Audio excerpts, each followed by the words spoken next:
gyroscope. And Android provides API for this so that you can obtain all of these data so that you can make use of this technique. And to further refine the results, we can make use of the mobile devices in the environment and turn them into peers and have these peers communicate with each other using acoustic signals so that you can eliminate outlying errors obtained from fingerprinting data and pedestrian dead reckoning. So our objective is to develop a localization scheme that makes use of RSSI fingerprinting, augment that with pedestrian dead reckoning, and augment that even further with acoustic mobile peer-to-peer filtering to eliminate outliers so that we can track the location of a user with their smartphones. And based on this, we can explore if we can generate a map based on the data obtained from the phones. So to implement this system, we have these components, the diagram here. So for the Wi-Fi fingerprinting component, there are two phases. The first phase is the offline phase. The idea of offline phase is that we have to create a database of RSSI fingerprints for every point on the map that we want to navigate around. And once we create that database of where to navigate around, we can make use of a k-weighted nearest neighbor algorithm to make use of those results in the actual implementation. Then, after that, we also have PDR data. We make use of PDR by first taking the data from the accelerometer, magnetometer, and gyroscope to determine the direction of where the user is facing and where they're headed. And under normal circumstances, we make use of pedestrian dead reckoning. When we make use of pedestrian dead reckoning, we also have to determine the step length of the user. But we cannot rely on this method with the technology that we have because the computational power required for PDR with step estimation is expensive. So we eliminate that part and we just assume a fixed step length. Then we just combine the results from that and we can determine an approximated PDR.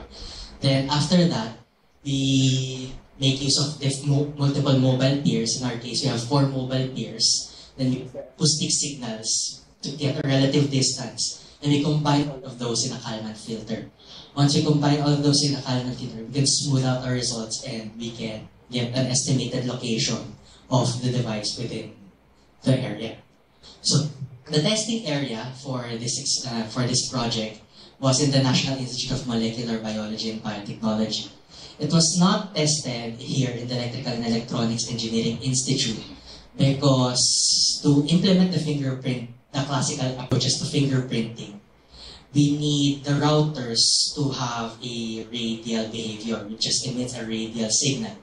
The routers here in the institute are directional, so they amplify the signal towards a certain direction based on the demand. So we cannot implement classical fingerprinting approaches here, so we opted to move to another location instead. So here in the National Institute of Molecular Biology and Biotechnology, we selected 250 points to fingerprint. And for each point, we have 60 samples of RSSI readings, 15 per direction, facing north, facing south, facing east, and facing west. So that's 250 times 60 data for the first floor of the building. And to improve the results of the fingerprinting, we had to add access points because some parts of the first floor did not have enough signal to have a reliable RSSI reading. So in the map, there are existing access points in 5 locations, and we added 4 more access points in other locations to even out the signal. Okay? Then, after that, to refine the RSSI fingerprinting, we needed to know the signal strength that generates a good RSSI reading. And based on experiments, we determined that 8 dBm is the best signal strength to create the RSSI fingerprinting map. And to test the performance of our RSSI fingerprinting, we implemented a ground truth route for the test, which is the green path over there. And we took RSSI, we checked if the online phase is working. Then if the online, then based on the results, we were able to obtain an average error of 2.47 meters from the actual location. And the minimum error obtained was 0.253 meters, and the maximum error obtained without filtering any outliers is 16.827. And the reason behind this large error is because of locations that do not have unique RSSI fingerprints. So to test what would happen if we remove outliers, the outliers were removed manually by humans to see how much the average error would improve. And with that removal, we gained an average error of 2.067, which significantly improved the results. And to calibrate and improve this localization further, we augmented with PDR. But the first step to that is determining the constant step length we will use for the experiment, as we will not be computing this dynamically. And based on experiments, the step length that we will use is 0.7 meters as the constant step length for the experiment. And based on that, we were able to obtain a mean error of 14.168 degrees for the heading direction and the standard deviation of 24.9 degrees. Then, making use of PDR alone to track the location of the device, we started walking from the right of the building to the left of the building. And if you use PDR alone, the errors will accumulate over time. So it's not ideal to use alone. And it should be augmented with something else.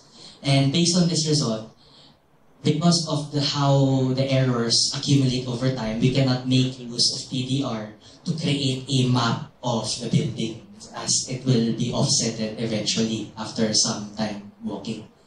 So, combining all the Wi-Fi and PDR, and by checking Wi-Fi only, and by walking along the building, and by applying the Kalman filter, we have a mean error of 2.59 meters and a standard deviation of 1.69 meters. And for the map location, it approximately looks like this for the tracking if you follow along that path. Then, refining that with PDR, we were able to improve the mean to 1.84 meters and a standard deviation of 1 meter. And this is removing outliers. Then, as for measurements on how accurate or how erroneous the results are, here's the graph. The x-axis just shows the location on the building that starts from the right of the building and goes to the left of the building. Then the error is on the y-axis. So for PDR alone, it scales as you move from right to left. And for Wi-Fi plus PDR with Kalman filter, it normalizes around that line. Then, if we introduce outliers, if outliers are not filtered out, the mean and standard deviation will degrade as expected. The mean will become 2 meters and the standard deviation will become 1.48 meters. And the tracing is less accurate. However, you can still distinguish the shape of the path traversed by the fair. Then, integrating with PDR, we see a more curved path over there. So that center area is a bit, there's a lot of points and people in that area. And the mean for that will be 2.44 meters, and the standard deviation will be 1.27 meters. And for measurement with outliers, as you can see, if there's PDR alone, the error will scale will higher over time, will accumulate over time, then for PDR with Kalman, there's a larger error when you're in a spot that has enough signatures. So for the results, if combine Wi-Fi and PDR, we can get an accuracy that's close to the literature design accuracy of 1.96 meters error. And we can generally improve localization accuracy by combining these two approaches. Okay? Then, in order to calibrate this even further, we need to actually automatically filter the outliers, which was only filtered manually in the previous step. So, to do that, we have multiple phones that will cooperate with each other and send acoustic signals to each other. And they're all assumed to have a synchronized clock. All of them are syncing with the internet.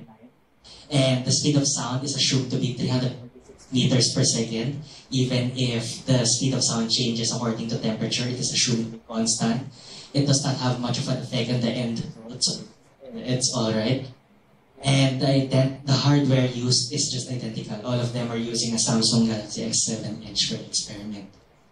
And now, we determine the beep frequency that will be transmitted from one phone to another for acoustic communication and for filtering of outliers. And it was determined using those phones that 1000 Hz is the best frequency. However, the devices were not able to handle higher frequencies, so that has a significant effect on the result. And you just make use of a time difference of arrival calculation to have the peers communicate and check their location and to verify their location. And first step to make use of that is, for every point again, we will get a fingerprint of their time difference of arrival. Then after that, we just group them together for this for varying distances. Then after grouping them together, based on the time difference of arrival, we just bin them. Then based on the binning, we can determine the another location that we can use to filter outliers.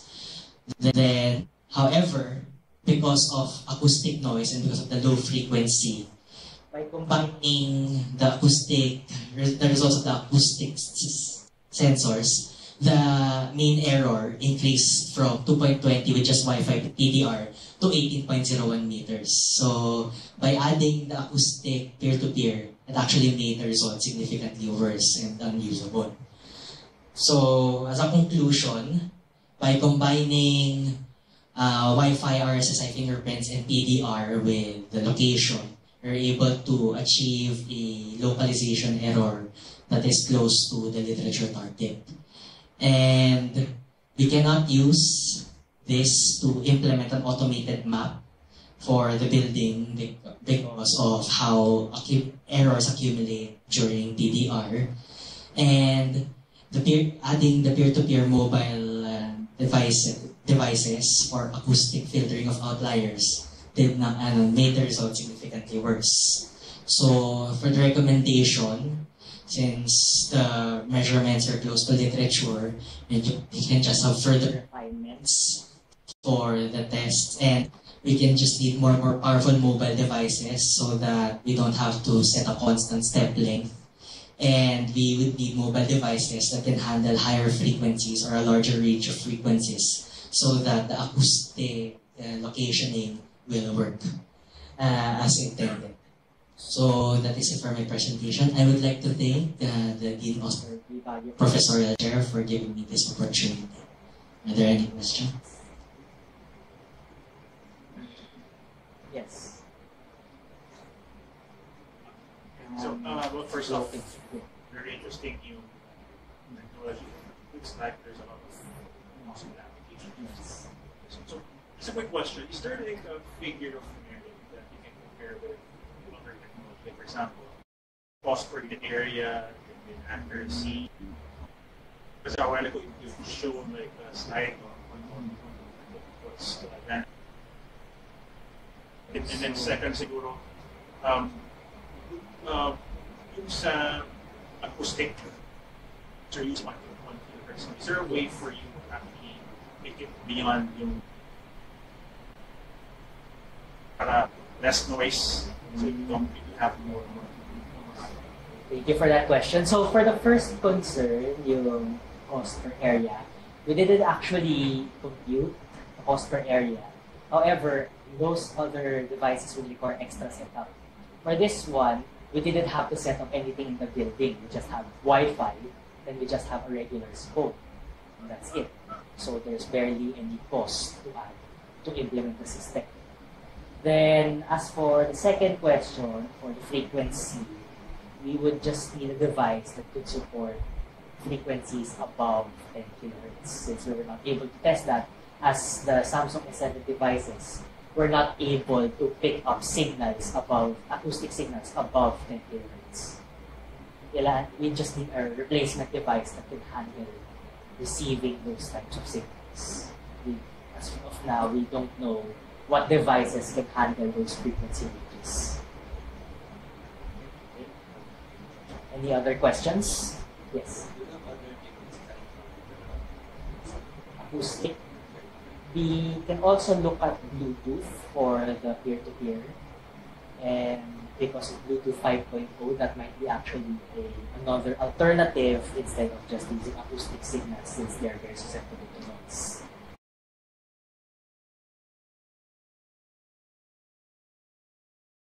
I can actually use Bluetooth as well.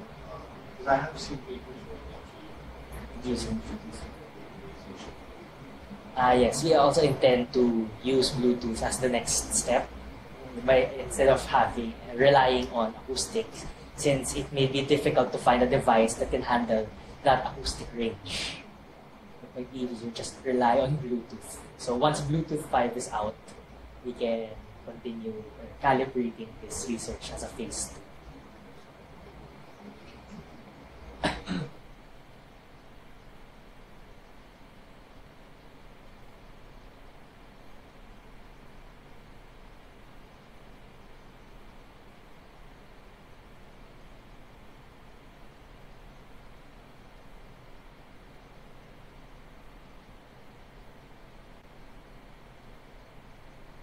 They have not yet been compared to apps on the market, but you can compare that since all applications in the laboratory in Dr. Tiglao has an end goal of being marketable.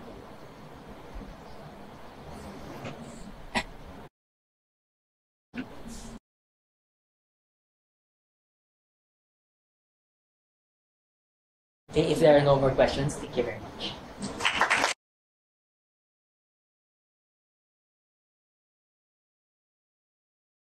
Palitan niya yung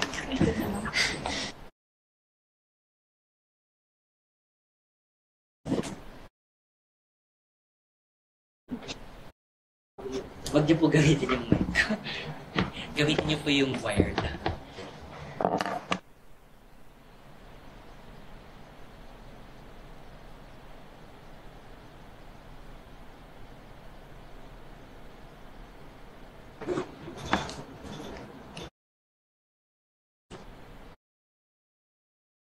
Yung weird na.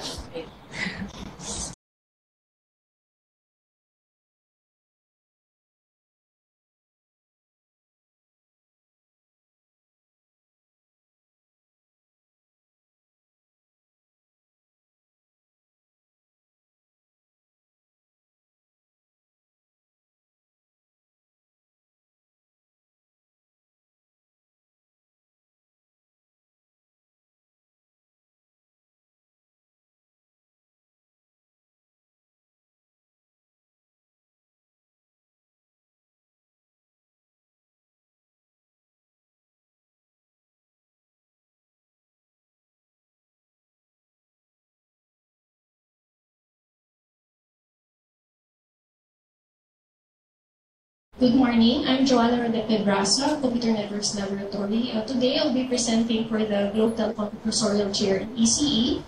This is actually work done by my master's student, Paul Vincent Ampano. The title is Fast Bootstrap Routing Protocol for Low Power and Lossy Networks, or RPL, on dense wireless sensor networks through adaptive trickle timer setting.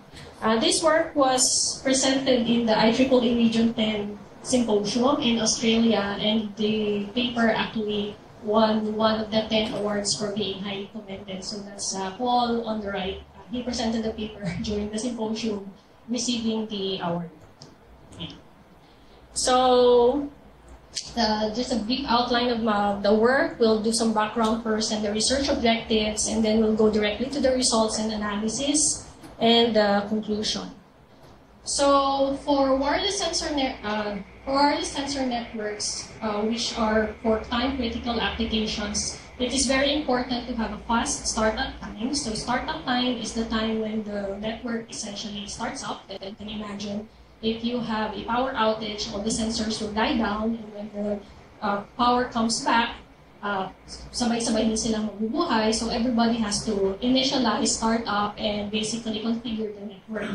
And aside from that, you also need high packet delivery ratio. That means you have high throughput, less lost packets, or less packets that need to be resent.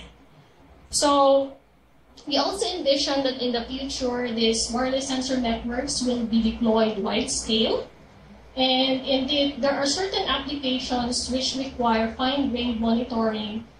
For instance, in an industrial setting where you'll need to have a lot of sensors in a single room or in a single building.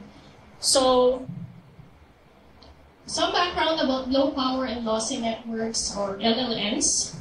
Because these are usually deployed over wireless sensor networks. As wireless sensor networks, they are also considered resource-constrained wireless sensor networks. So what do we mean by resource-constrained? Typically, these modules or these modes have very limited memory, have limited power, and have limited processing requirements. Okay. So given this framework, or given this context, that routing in low power and lossy networks is of high interest in the research community, especially for smart objects. Okay. So these are the requirements. These networks are usually sensitive to how much data they can handle. These networks are usually specific. I mean, basically, you build the network for a specific application, wherein you build the network keeping in mind what are the throughput, bandwidth requirements, and the latency requirements, and you design your application and you design your protocols around it.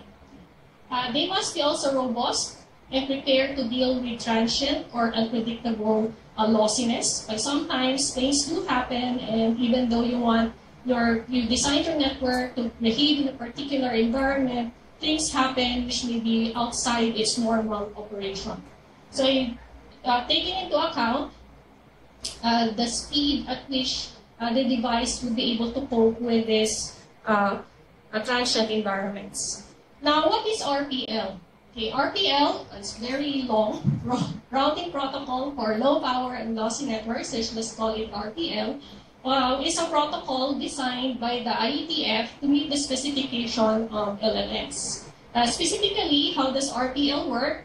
It creates a DODAG, or a destination-oriented directed acyclic graph from the network, which would connect all the network nodes towards root, or essentially the gateway or sink, without having any loops. It uses this by calculating an objective function that determines the ranking system of the nodes to route data packets from their current location to the root. So how do they do that? The objective function works with a trickle algorithm for the timing interval of transmitting these control packets, called DIO, or DODAG information objects, to construct and update the node. So for dense networks, as we increase the number of nodes, why would we want to increase the number of nodes? Usually because we want fine-grained or more accurate information. It makes more sense that if you want to have more accurate information over a particular area, you can do that either by increasing the technique. So you use more sophisticated techniques to make better or finer-grained estimates, okay? Or you employ more sensor nodes. Okay? The problem, however, is that as you increase the number of nodes, there will be more packet collisions over the channel, there will be more longer queuing delays, and which will lead to packet loss. Additionally, this can lead to node failure because, you know, when packets get lost, they need to retransmit them. So by retransmission, you keep consuming more energy. So it's possible that your node will actually consume too much energy such that it would die down. And the node that can actually collapse. As control packets, they don't get any VIP treatment over the network, may not get sent nor received. So there have been a number of work improving the performance of RPL.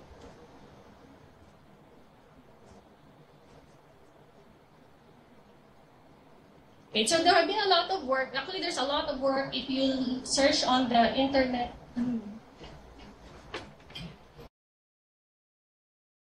No.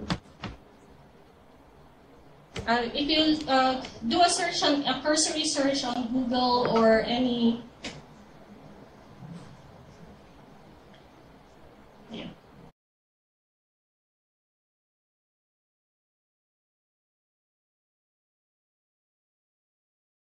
or any indexing site, you'll see that there's a lot of work on RPL already. So these are just some of the existing literature which looks at improving the performance of RPL. It's looking at the strategic placement of nodes, changing the metrics which is used by the objective function, okay, to improve stability or to do opportunistic routing. Load balancing, if you have a lot of nodes, you can perform load balancing so as to lower the number of neighbors or the number of critical paths in the network. And then finally, looking at the trickle timer, which for this work is what we looked at. However, all of this performance enhancements requires additional memory and, of course, energy, and it might be hard to implement on already deployed networks. Additionally, we've seen at the time that the work was done that there has not been a lot of work, actually there was no work yet, which looks at the problems of RPL on dense wireless sensor networks. Okay, so for this work, our objectives were to investigate the performance of RPL through simulations and improve the performance of RPL by optimizing the trickle algorithm as a function of the number of neighbors of each node. So why did we focus on the trickle timer? Essentially because we want to achieve high packet delivery ratio and fast startup time, and this is associated intuitively with how fast packets can be sent or received. And the trickle timer is the timer which determines or controls the settings of the trickle timer, and this is applicable to all RPL networks. So it is part of the algorithm that you need to have a trickle timer. There is an equation on how you use a trickle timer, and it is basically upon the network administrator how you're going to configure your particular trickle timer to suit the needs of your network applications. So our design was first to characterize the network by varying the trickle timer with these parameters. These are the two important parameters as defined by the protocol: your minimum interval, and your interval downlinks, and as well as the redundancy constant. We look at the simulation. We simulated it at varying number of nodes from 100 to 250 nodes as a fixed, using a fixed area. And then after we did the characterization, we performed an enhancement, which is basically to vary the trickle timer parameter based on a specific threshold. So I'll just go through this very quickly. On the left-hand side are the fixed simulation parameters, and then on the right-hand side are the parameters which vary throughout the simulator. So we change the number of nodes, we change the minimum interval, we change the interval downlinks, and we change the redundancy constant. Okay. So these are our performance metrics: the packet delivery ratio, which is calculated as the number of packets received by the root over the total, from a certain node over the total number of packets sent by that particular node. The churn rate is the average number of times a node changes a parent over the course of the simulation. So the equation is also stated there. And then finally, the startup time, which is the elapsed time before from startup up to the time all nodes are connected to the load hub. And basically, the network stabilizes. We use Contiki operating system for almost all simulation-based work on RPM uses Contiki, primarily because it has the Puja simulator, which is embedded on the operating system already.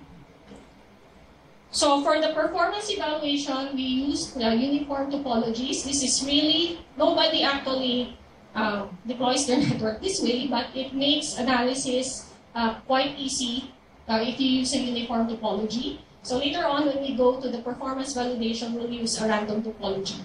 So on the left-hand side, we have the 100 nodes, okay, uniformly located in the 100-meter square grid.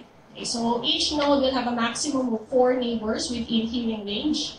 150 nodes, also a maximum of 4 neighbors. And when we go to 250 nodes, we keep the area constant and the transmission range constant as well. The number of neighbors will increase to maximum of 8 neighbors.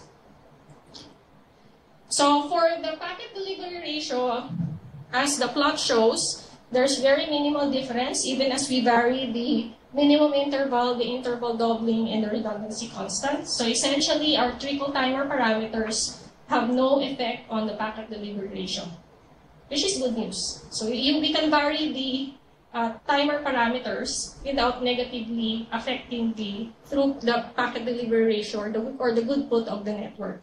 Now, when we look at churn rate, it's a bit difficult to look at, but as we vary the minimum interval, we can see that there's a large increase in the churn rate. So basically, for churn rate, the lower the better. So as you can see, as we increase the minimum interval from 6 to 18, the churn rate decreases. And as we increase the number of nodes from 100 to 250, there's a large increase in churn rate. So as the number of nodes increases in the network for the same minimum interval setting, you're going to see an increase in the number of times that a parent will change, that a child node will change parents over the course of the simulation. Hindi kasi pantay yung y-axis niya eh. So although parang laki niya, pinalakihan ko siya, but if you will notice the y-axis, they're not actually the same. So that's why the churn rate at varying minimum intervals actually has the highest increase. There's a slight increase when we vary the interval doublets as we increase the number of nodes on the network. And then there's minimal increase as well as we increase the number of nodes on the network as we vary the redundancy constant. Okay. Next, we go to the startup time. So if you will look at this one, this is where the startup time really has a big impact. It's not very obvious here kasi the y-axis goes up to 3,500 seconds. Kaya medyo na-dilute yung mga small values ng minimum interval. But you can really see that here, the minimum interval, as we increase the minimum interval value, there's a large increase in startup time. Okay. If you will notice yung number of nodes are almost 100, 150, 250. Mas mataas yung 150 sa 250. But it's very obvious here. Here, the 6 here is for this value. Okay. 150 nodes with minimum interval 6. And then for 150 nodes with minimum interval 18, 3,543 siya. Okay. And then as the plot shows, for the interval doublings, there's minimal effect on the startup time. as well as the redundancy constant. Okay. So if we're going to tabulate the results, I've highlighted the one which we're going to focus our attention to. It's the minimum interval, which, as the number of nodes increases, the minimum interval will determine how fast the startup time will be. The PDR is not much affected. The churn rate increases as the number of nodes increases, and as I mentioned, the startup time increases as the minimum interval increases. And this is where it becomes problematic that if you calculate 3,600 seconds, so ilang minuto yung hihintayin mo para na mag-start up yung network mo. Okay. So by that time, if it's a time-critical application, you would have lost a lot of data already unless your nodes are storing data or caching data locally until it gets a network connection. Okay. So our proposed enhancement is we focus on the minimum interval setup. In the original protocol, this is predefined during the deployment. Okay. So you basically, parang kakalculate ka lang ano yung value niya. Okay. This time, we're going to determine, we're going to propose a dynamic value of the minimum interval, which is based on the number of nodes detected by that particular node. Based on the number of neighbors, detected by the node. Okay. So the idea is that you want to use a low minimum interval, okay, without flooding the network. If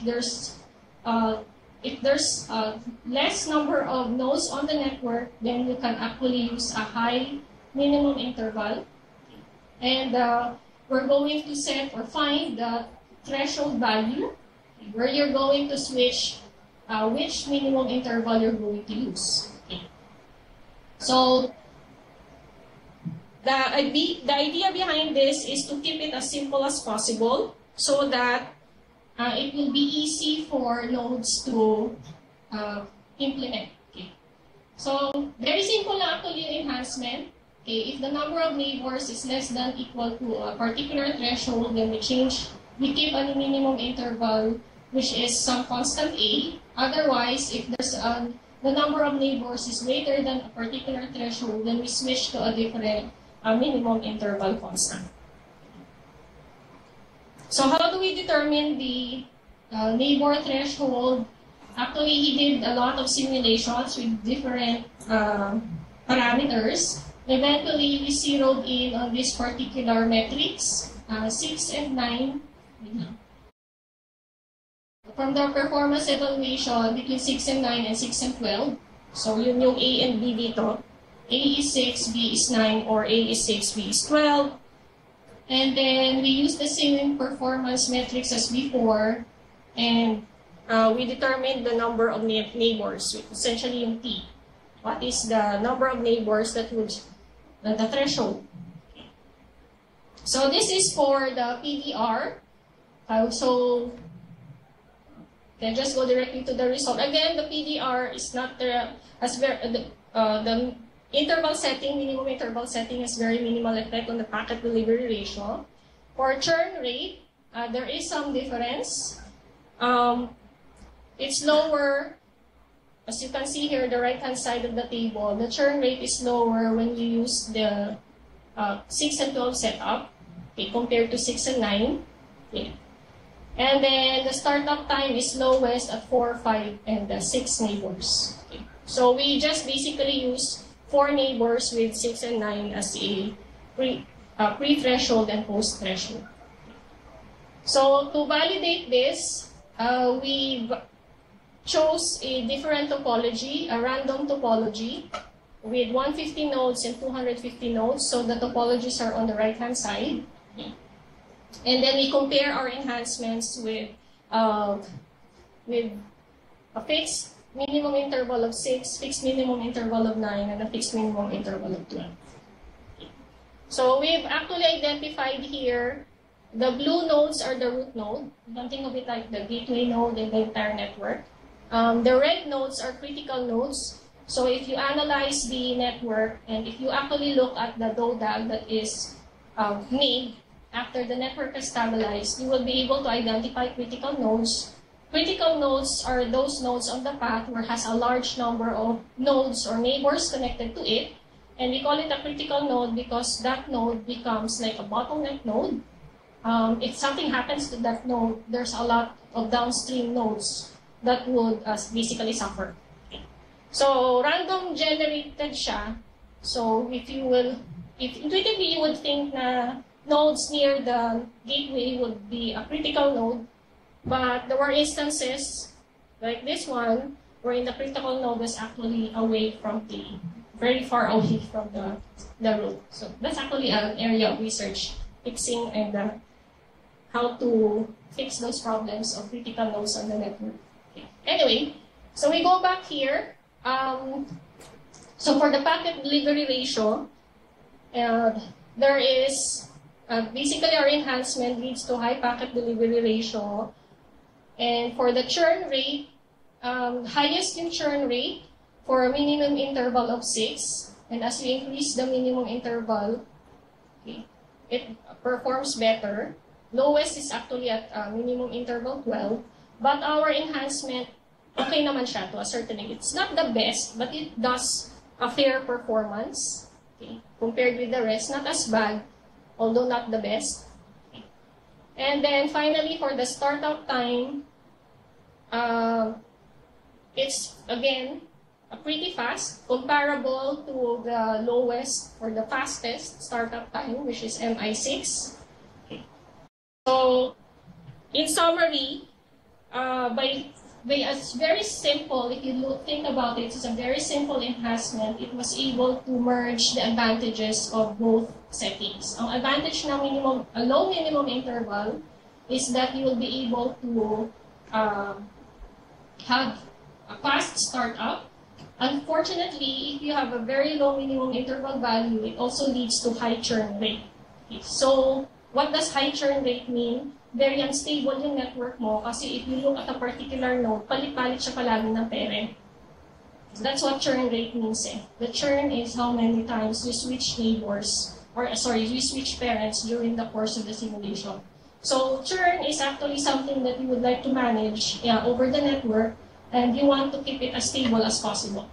Okay. So yun yung advantage ng enhancement. You're able to keep the churn rate low while at the same time keeping the startup time fast.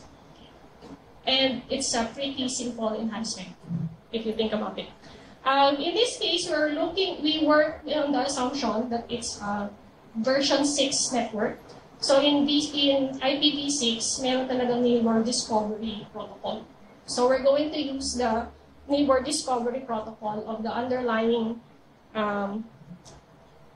of IP, internet protocol, so that there's really no very minimal lang yung change nila. We did not actually introduce neighbor discovery in RPL itself. Okay. So if you're working with IPv4, that may be an issue kasi walang neighbor discovery yung IPv4. So in conclusion, we were able to deliver better PDR and faster startup time with a fair churn rate, by varying the trickle timer parameters. And then we've actually, during the course of the work, we were assuming that it was the number of hops that affected performance. But apparently, number of hops doesn't really matter. It doesn't matter how far you are from the root. It's how many neighbors you have. That's more important. So for us, although that was not part of the original objective, that was a good insight. It makes a lot of sense to me, to be honest. It coincides really with what a lot of other literature has shown, that it's, again, hindi naman really yung number, how far you are from the gateway or from the sink. It's the number, if there are bottleneck nodes, kahit tatlo lang kayo, you're just 3 hops away, but there's a bottleneck node in between. That's essentially an issue. Okay. So we actually discussed that in more detail dun sa paper. That's why it was on the plot, yung mga red na critical nodes. So I'll end here. Sabi ko si 15 minutes, sorry. Okay. So if there are any questions,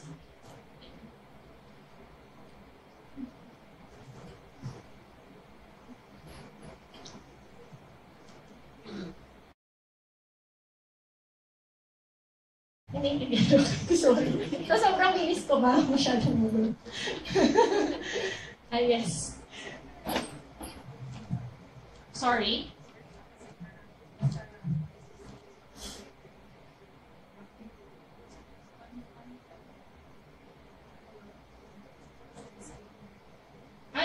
We're using yun yung RPL. That's the name of the routing protocol itself. Routing protocol for low power and lossy networks. So it's defined in at least 2 IETF documents. There's actually a lot of work. I'll be honest, there's a lot of work on it. It sort of assumes na yung underlying protocol mo is ZigBee based or something like that. Pero hindi siya, I don't know of any large scale or commercial deployment. And at this end, when we look at this, we're actually looking at parang may time that the IETF proposed it for the smart grid. Kaya there was a lot of interest on it, but then eventually on another protocol, hindi na routing, not the routing, yung low level. Kaya yung LoRa 1, lumabas na parang pang smart grid din. And actually, because we tried to deploy ZigBee based for smart grid, medyo problematic din yung ZigBee. So, I'm not sure if it's as a commercial product, RPL was ever deployed in a commercial product. In research, marami. There's a lot of research for that. Sorry, what about for 6-year plan?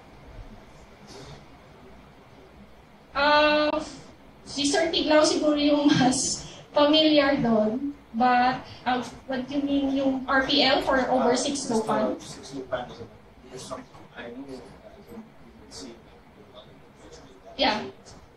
So how RPL is, or actually Contiki, kasi medyo supposedly technology agnostic siya, yung routing protocol. But if you are going to implement it really, ma-realize mo talaga it's very tied to the underlying technology. Like, for kunyari ito, yung sa RPL, you will not be able to do this, like our enhancement, kasi we are assuming that the underlying technology actually has a neighbor discovery. So, sa 6 low-pan, I think meron. And even in Contiki, there was a time, hindi ko na alam, baka alam ni Sir Tiglao, kung mas familiar kasi siya doon, they tried to integrate. So, yung Contiki kasi is an operating system. Okay, that's the difference. So, you can actually, when you code on it, you can deploy it on a real device, on some mode or whatever. And the OS itself, they were trying to implement it to be compatible with devices that has 6 low-pan interface. Pero I don't know at this point kung ano na yung development nila doon. Because there's a lot of competing standards at yung low-pan So, yeah, and yung mga hindi IETF na standards, sometimes, we're focusing on IETF, pero yung some other alliances actually build their own commercial protocols na hindi under IETF. So basically, there's a lot of competing technologies and standards. Any question?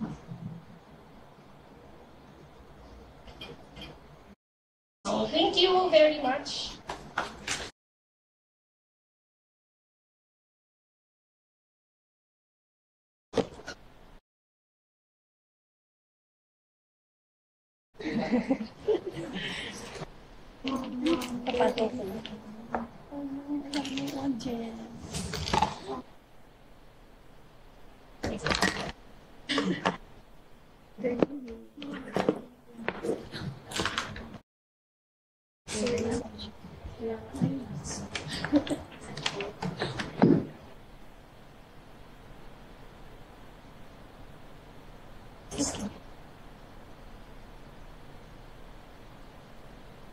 Ay. Naiwan mo siya. Ito ba yun? Akin to. Or sa'yo to. Sa'yo ba yun? Ay, hindi. Sa po siya. Okay. Okay, good afternoon. So, I am Isabel Austria. I'm presenting work done by primarily by one of our PhD advisees at CNL, and the work was co-authored actually with Dr. Agnes, who is also here in the room, so we look currently in CNL. Our focus is a lot on applying AI to computer networks, especially with the advent of software-defined networking. There's been a lot of interest in, since networks are now programmable, there's a lot of interest in applying more intelligent algorithms to setting up of networks, security. So this is a project under security and other things. So this is one of the things that we were looking into last year, and the paper was accepted at Candar, and Mike was able to present it last November, so exactly a year ago. So the idea for this project started actually with, we were thinking of different applications of AI in networks, and one of the things that that we focused on for this particular project is security. So today, a lot of the commodity firewalls, commodity security devices, they're starting to put in AI, and so we were looking in the direction, and we looked at the current status here inside DILNet. One of the things that is blocked inside, supposedly blocked inside DILNet is torrent traffic. So what is the issue with torrent? BitTorrent quickly consumes bandwidth. So if you're inside for example, a campus network, and there's priority traffic that's more important than torrent data, it can get starved of the resources. So what we were thinking of, so what if the torrent traffic is able to get past the firewall? How do you detect that? Because the typical way that firewalls block torrent application is to just block the port numbers where the torrent passes. But then someone who's knowledgeable about how this works, okay, I will use alternative port numbers, non-standard port numbers. And then another thing that they can do is to encrypt the data so that you can't detect from just immediately from the outset, you can't detect that it's torrent. So what will happen is that you will not be able to detect if it is going through. So that's why the bullet in bold letters, VPN and proxy servers, they're commonly used to bypass the BitTorrent checks. Because when you use a VPN, so you hide your torrent traffic. It gets encrypted, and then you use a proxy server. You redirect the traffic so that it behaves a different way. So what we are proposing is that what we're proposing to solve is, how do you detect the traffic, the BitTorrent traffic that is able to bypass our firewall? So for example, you have a firewall that blocks by port. It's easy to block if the torrent is using the normal ports. But then if the torrent is tunneled by a SOX proxy over SSH, which is actually what we tried, the port blocking is no longer possible. And all the packets that are encapsulated and encrypted on port 22, which is not the usual way that torrent traffic is packaged, it will not be detected. So just to illustrate what's going on here. So BitTorrent is blocked by firewall. So if anybody tries to run torrent inside the campus, so for example, Alice is using BitTorrent, it will use the normal ports, and when it hits the firewall of UP campus, for example, it will be blocked because it's detected as torrent traffic. So the experiment we did, okay, is there a way to be more intelligent about running torrent and to make the torrent actually go through our firewall? So this is one. I will demonstrate to you what we did. So, for example, you have a host. Sorry, if you have a host within the campus network. So let's say Bob is using BitTorrent, wants to use BitTorrent. He has access to a remote research network close by, so you can guess which one this is. And then, if there's a server there, Bob can use that server. What Bob will do is make an SSH connection to that server. So it's not a torrent connection, it's SSH. So it's encrypted shell connection on port 22, and use that as a tunnel. So all the traffic going through that, the firewall will just see it as it's SSH traffic on port 22. And when I run the BitTorrent, or when Bob runs the BitTorrent, the only thing he has to do now is to proxy the torrent connection over that towards that port 22 SSH connection. And it's now passing through the firewall because it's tunneled inside that SSH connection, and it will allow the torrent to go through. Okay, so do not try this on campus because it's against our AUP, and we've already informed our security team in Bilnet that this can happen. So they probably already have workarounds to detect this. Okay, so this was our starting point.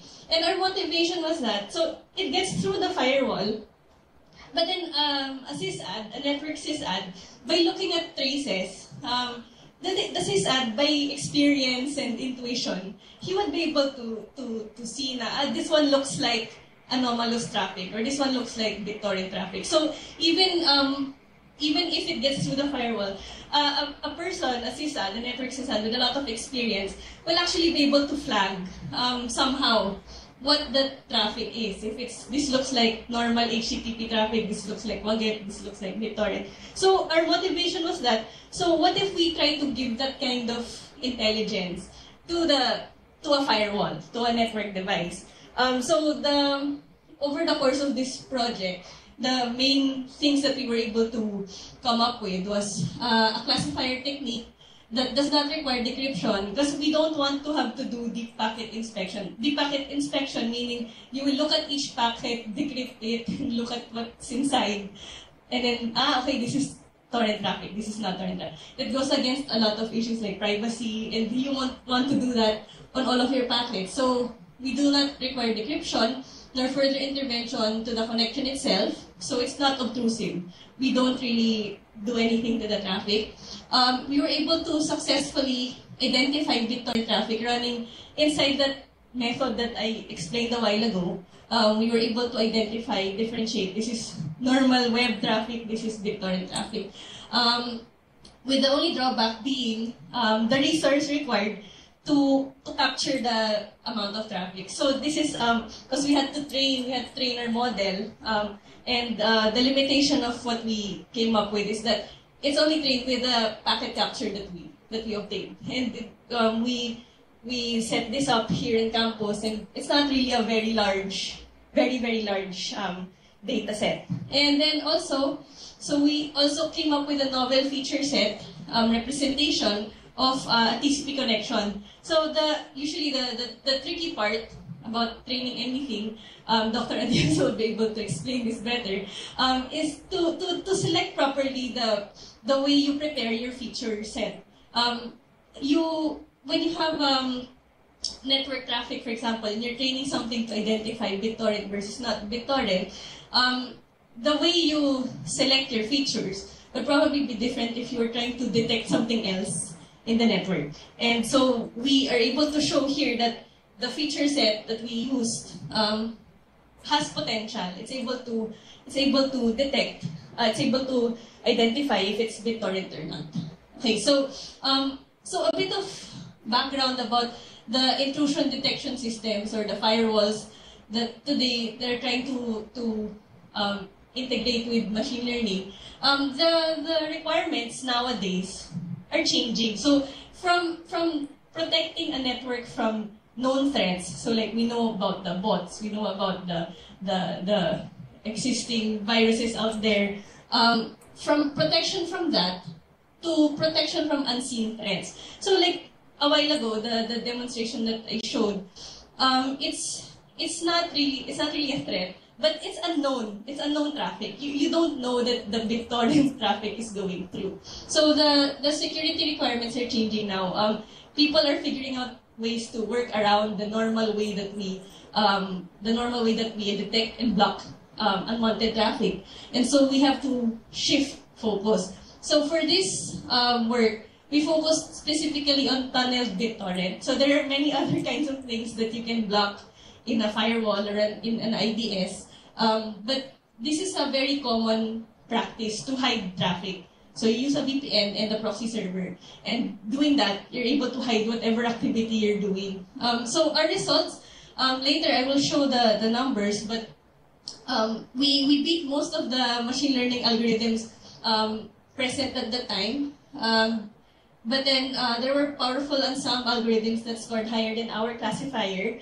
But then the argument of Mike was that we wanted to stick to deep learning because later on, for future work, we really want to apply this to, hopefully, maybe for example, for real-time application detecting and then training really fast, and then also for detecting new data, for detecting new kinds of scenarios, deep learning would be able to perform better for those cases. So for our model, what we used was we used LSTM. So recurrent neural networks, it tries to behave like it tries to recreate how human brain works. So you have a certain level of memory, but then for longer sequences, the basic RNN doesn't really perform as it should, or ideally. So what we decided to use, the one that's more appropriate for longer sequences, is LSTM, long short-term memory. The basic idea is that it preserves some of the past data, and then you can decide which of the data to recall or to forget. And it's found to be very powerful and achieves remarkable results in many tasks, such as, so just to point out the similarities of the features of LSTM, that the traits of LSTM that we liked, which we thought were applicable to this scenario: translation, voice recognition, and image captioning. So we were thinking that in a scenario where you wanted to capture network data, so it's a time sequence data, and you wanted to check based on, because BitTorrent, to detect it, you want to have a sense of what the behavior of the network was. So like the progression of the way the packets looked now and then later and then much later, and then the sizes of the packets, for example, the speed of the traffic. We thought that something like this was appropriate, and Mike decided to use bidirectional LSTM. So it's LSTM where you do the training forward into time and backward into time, and this is useful for things where you need to know the output in the future, because for example, you from knowing what happened and then to see what led to that event, it has another side to the learning that your model will acquire. So what we did, so that same diagram that I showed, so the SSH connection, you're tunneling your BitTorrent traffic inside the SSH connection. We generated traffic. So some of the traffic is BitTorrent, and then some of the traffic is normal WAGET download and internet browsing traffic. So all of them, we tried proxying them through the SSH tunnel, that same tunnel that goes out through the firewall. And then this is what we captured. This is what we captured. We generated traffic, we captured the data, and then, so what we generated was all of these. So let's go through them briefly. I'll point out the important things. So we have BitTorrent streams, and then we also have some captures that are mixed BitTorrent and web, and then we also have WAGET, and then WAGET traffic with web browsing. So we try to mix the data around, so you confuse the system. Let's see how the system does, how well it does in identifying. So the objective for our test really is to be able to flag if it's BitTorrent traffic, true if it's BitTorrent traffic, and then false if there is no BitTorrent traffic. So for each of the captures, we will say true there is BitTorrent traffic, or false there is no BitTorrent traffic. And then how did we choose our feature set, and how did we extract? So there were some properties of the network traffic that we thought were more appropriately used as number of instances of. So for example, the first block there with the values in blue. So these values are taken per second, source to destination, destination to source. We take the values as the number of frames, the number of bytes, number of TCP out. So the actual number of these, the count of TCP push, the count of TCP SAC.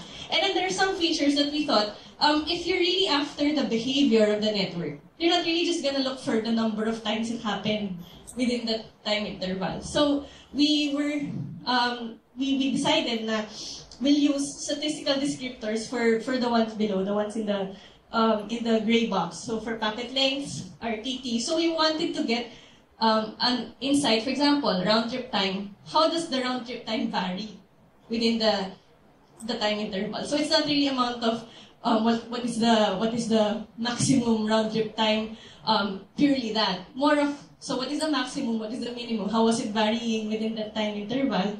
And then we also used descriptors such as entropy, so how varied are the events inside the time interval, and what kind of information can you extract when this kind of event occurs. So that's the gray part. And so in total, we have a feature set dimension per pickup file as 2,280, which was large. So to reduce, we transformed it into time steps. So 228 features for every 3-second interval, and then we divided this into 10-second intervals. So to make them more workable. So our configuration, so these are just the details of the parameters we set for our neural network. So we used an activator between the non-LSTM layers. We used self-normalizing NN, CELU, and then the dropout, so how much it forgets. We set it to 0.5, and then our training, we used 300 epochs, batch size 25. So these runs, we ran various parameters, and we found that this one gave us the best results. And to validate if our training was not overfitting, we checked for the loss and the accuracy. So you see here that the loss is, you're learning, as the machine is learning, it's making less mistakes, and then the accuracy is increasing. So this is the normal, this is how it typically looks. So if you come up with something that does not look like this, it means there's something wrong with the training that you're doing. So this is the performance. So I'll show this one first. Okay, so the overall accuracy, what we used the bidirectional LSTM, and then we also tested it on normal LSTM, non-bidirectional. And then for comparison, we tried other machine learning models. So we tried k-nearest neighbor, and naive Bayes. So we can see, in general, the overall accuracy is, so you can see it's 0.83%, 0.83. It's higher than the others, the one that beats it is the naive Bayes, but it's comparable. And considering we are using something that, as I mentioned a while ago, the decision to use deep learning allows us to later on encounter new data and apply this using, for example, if it's GPU accelerated, it can run faster. The results are comparatively good enough. So it's, and then the precision is, we got 82, recall 78, and the F1 score is the combination of the recall and the precision. So here, so we can see here our classifier performance. So if when we tested, remember we were getting packet captures that were a mix of BitTorrent only, BitTorrent with web, BitTorrent with WGET. So if the only time where the performance of bidirectional LSTM was significantly worse than LSTM was when we had one BitTorrent and one WGET flow. So we will look further into this, but then for the rest of the packet captures, the classifier performance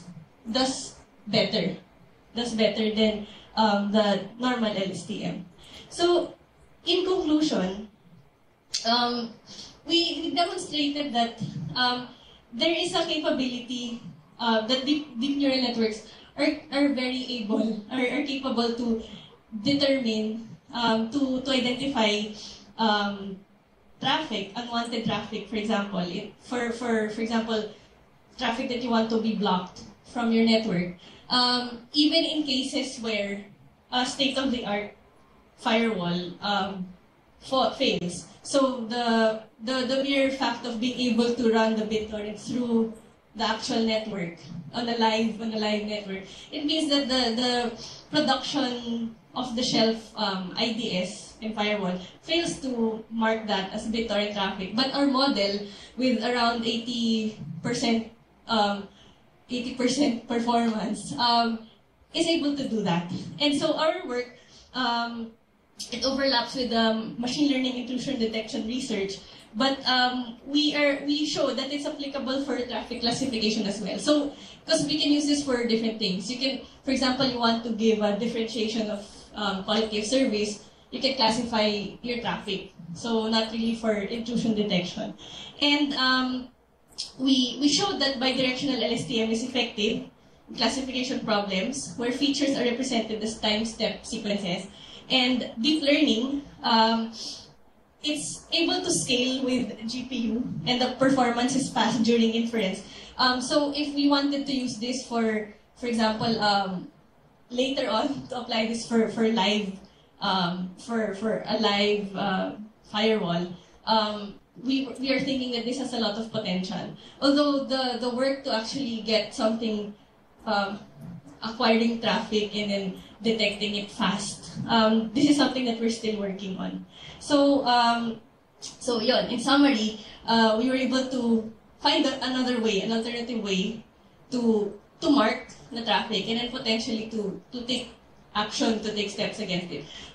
Maybe the limitation of this experiment is it's very localized to our network, the traffic we generated. So, current work, we're doing a lot of many different things in relation to network security with AI. Okay, so there. So any questions? Sir, kayo na magsagot ng question ninyo. No, that's really a question. Yes. There is a similar field of research in medical, because in other countries like in the United States or in UK, their medical records are encrypted.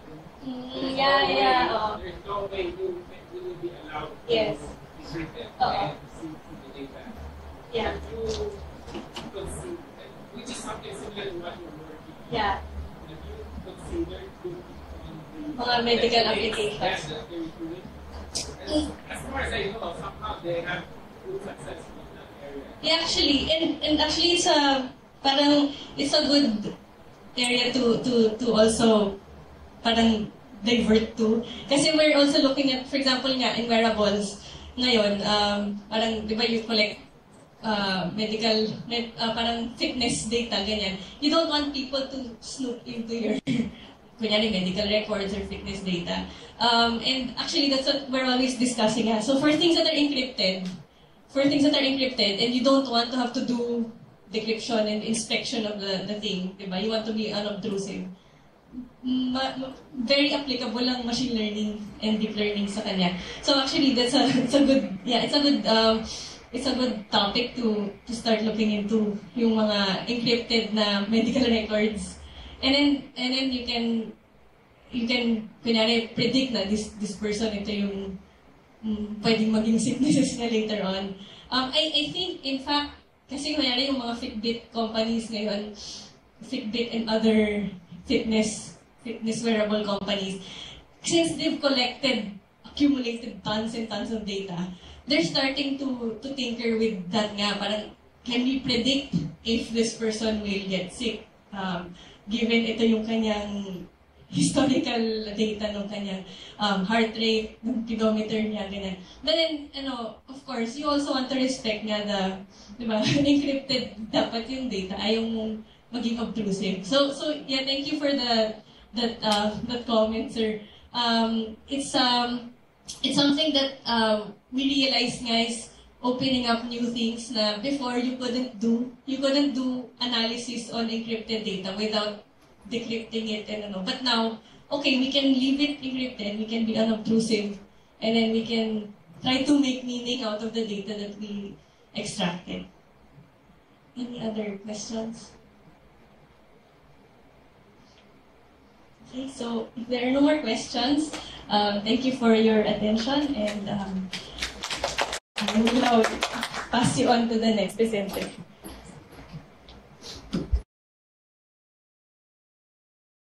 Our next presenter is off campus right now, so he will be presenting over the podium.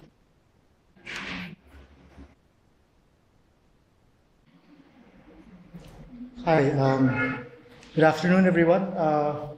Can you hear me? Any chance that? Okay, thank you. Can you see me though? I mean, it's fine if you can't see me. Well, first of all, I'd like to thank our friends and colleagues here at Cebu Technological University for letting us use the prime facility here. Let me just restart that. Okay. Let me see if I can just get this. Okay.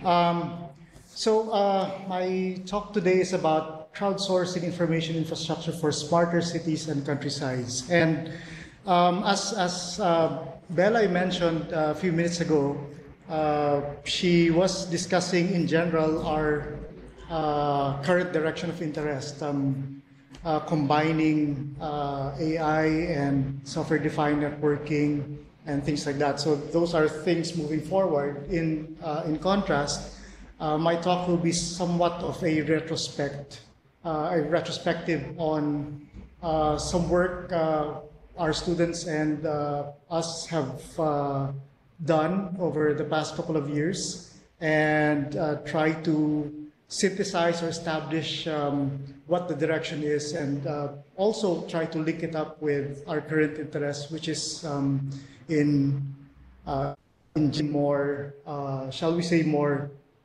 smarts into networks. And what better theme to relate this than with the challenge of supporting smart cities and also smart countrysides. So this challenge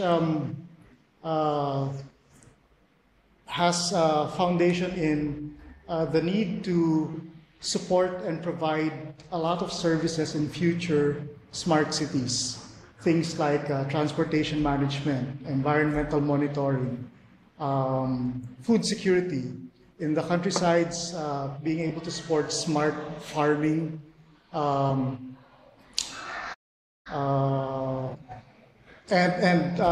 things like that. Now we see a lot of these technologies being deployed progressively in the more modern cities, like for example, Singapore and places like that. But for our local situation, how do you deploy smart services if infrastructure is poor in general? Do you have to wait for infrastructure to be developed before you can offer information-driven services? What about rural or low-income urban areas? Shall they just be deprived of these services? Do we widen the gap further by deploying more advanced services in cities that have good infrastructure to begin with and just leave the rest behind? Now, one observation is in many of these areas, such as has been the experience of some of the PICARI projects, for example, the VBTS and COCONETs project. Even in those areas where infrastructure is very poor, you will still find people with devices, such as mobile phones. And in fact, if you look at statistics from a lot of sources, in some cases, the number of devices is greater than the number of people who potentially have internet access. So, how do you deploy smart services if infrastructure is poor? In other countries, like for example, in Spain, I'm using this as an example because it's really one of the most successful examples worldwide, WiFi.net. The people have taken it upon themselves to establish their own infrastructure. If the telcos, if the ISPs will not set up the infrastructure, then do it yourself. And what they have now is a very extensive and very progressive network. The statistics here say with around 60,000 nodes, 35,000 of which are currently working. And this is sort of a DIY community network. And this is representative of how community networks are built. Locally, we also did a version, also based in CNL and CS. We have a project called Bayanihan Nets. And we're also partnered with Central Luzon State University. And we do have much more modest pilot in UP Diliman areas 1 and 2, where the immediate goal there is for households to share excess capacity, internet bandwidth. So the idea is if I have, for example, a 2 megabit per second connection and I have 3 neighbors who have idle 10 megabit per second connections, and provided that they're idle, I can, in theory, enjoy up to 32 megabits per second. And we've sort of demonstrated that to a large extent in this pilot. So we have worked on crowdsourcing infrastructure, but for fixed nodes. How about mobile infrastructure? For example, if you look at this diagram, what we're sort of envisioning here is, if you look at something like Waze is sensor data that's crowdsourced. So you have people moving around with their phones and GPS providing location information and movement information and indirectly traffic information. But this is still dependent on infrastructure. If you're in your car, you need to have an LTE connection or something like that in order to transmit your data. What if we combine this with something like message passing from person to person, like what FireChat offers. So if we combine these two, crowdsourced sensor information and message passing also within that crowd, can we develop services that are more or less entirely crowdsourced? So this is sort of the vision we have in mind.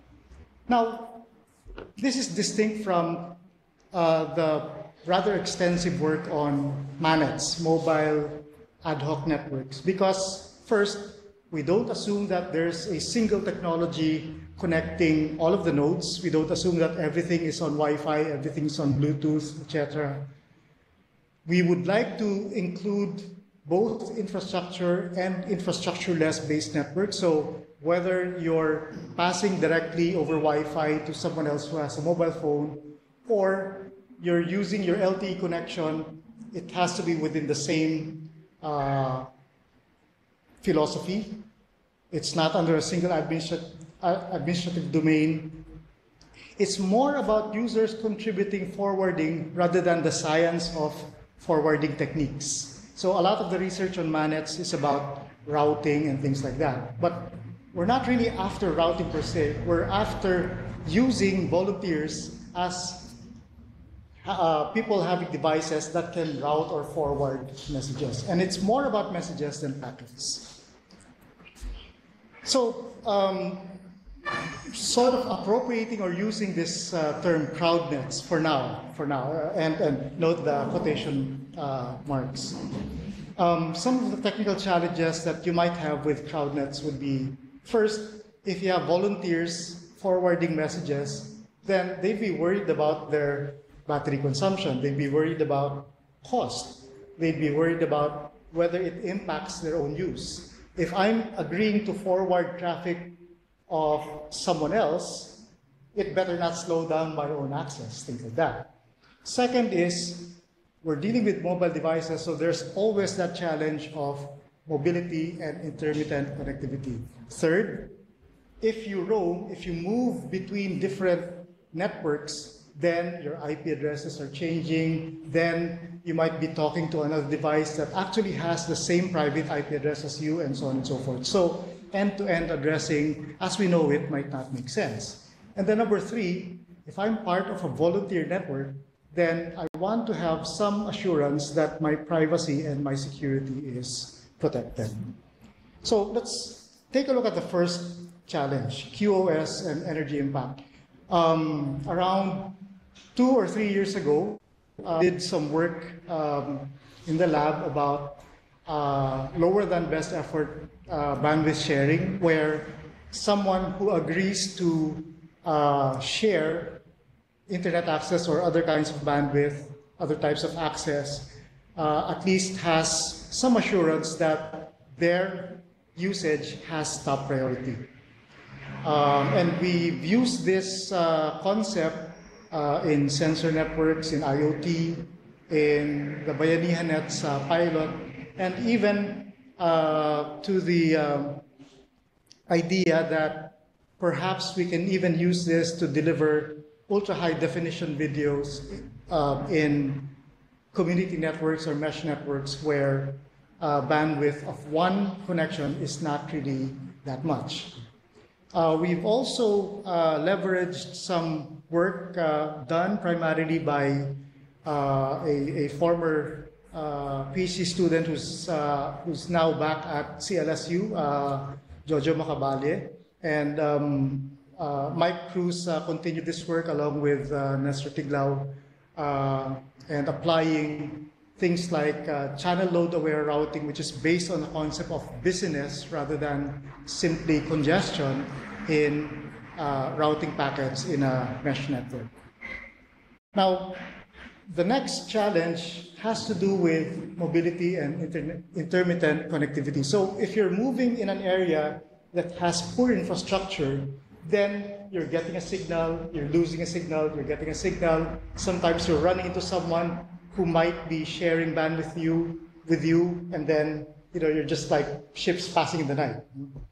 So how do you continue passing messages in such a scenario?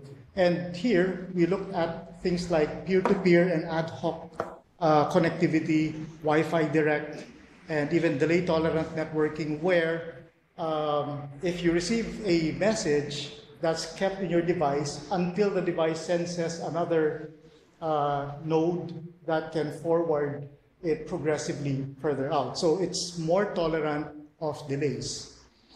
We've applied this in a number of areas. Some colleagues and students in the CS department use this for disaster risk reduction applications.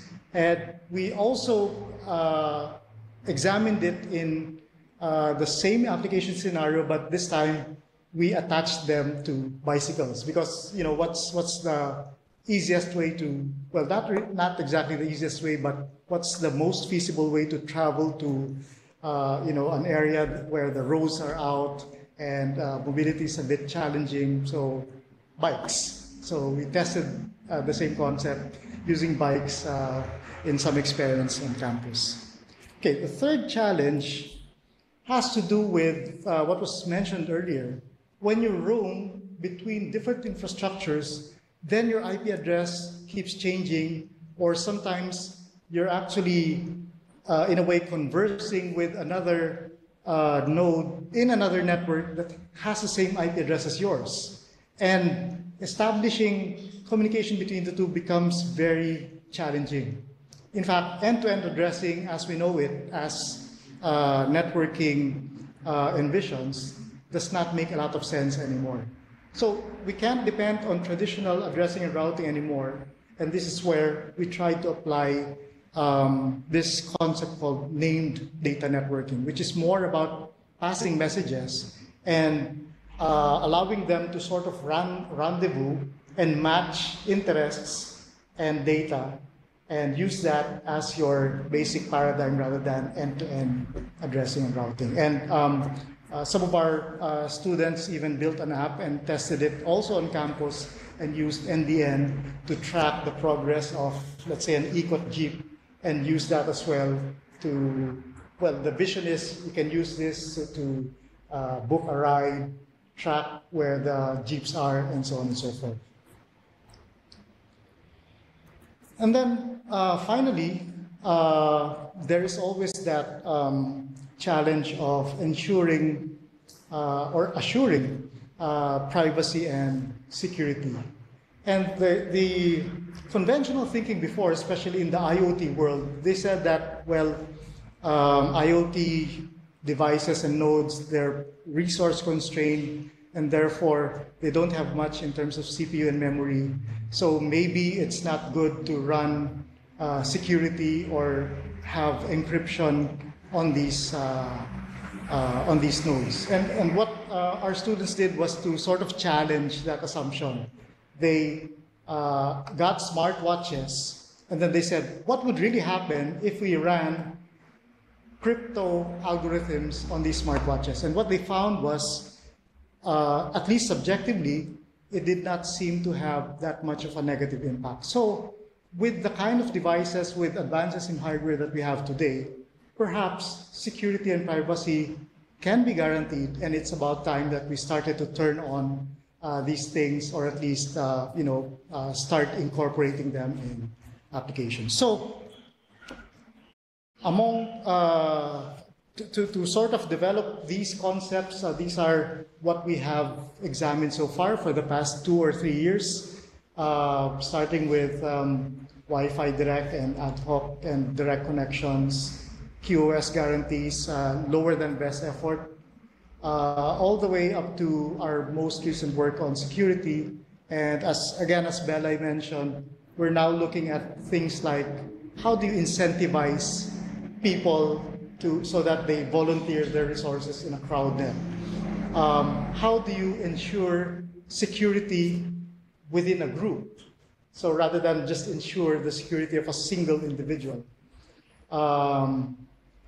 Or how do you provide smarter processing now within that crowd net? Not necessarily just smarter services to the public at large, but smarter processing and smarter networking even inside something as dynamic as a CrowdNet. So that has been our work for the past 2 or 3 years, and it also sort of sketches where we plan to go from here.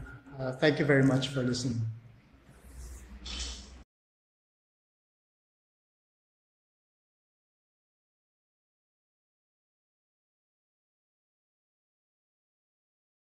Are there any questions?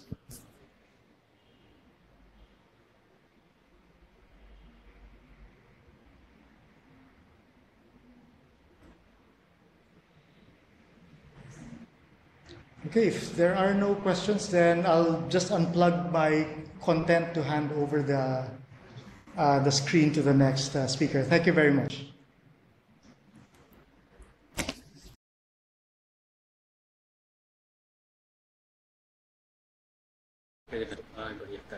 HTML.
Hindi maka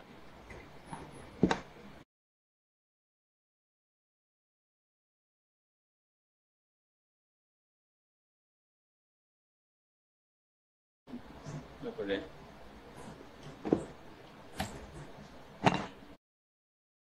Last one.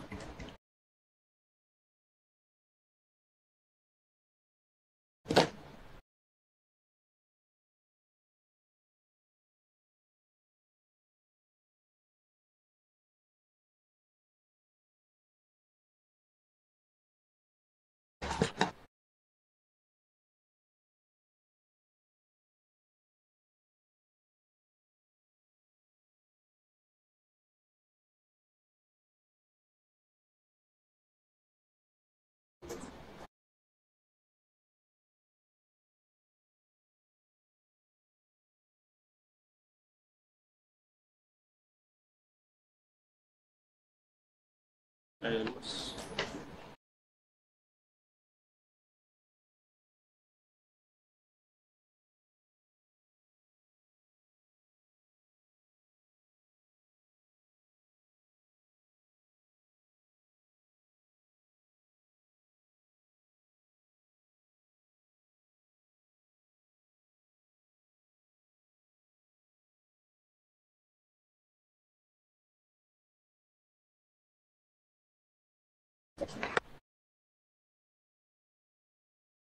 Magandang position.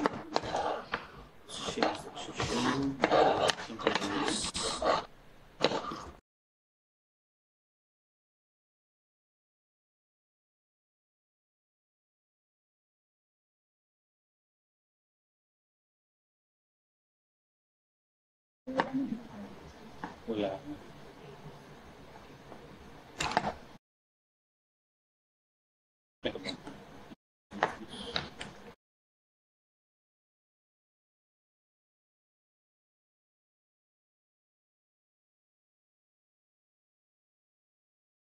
change.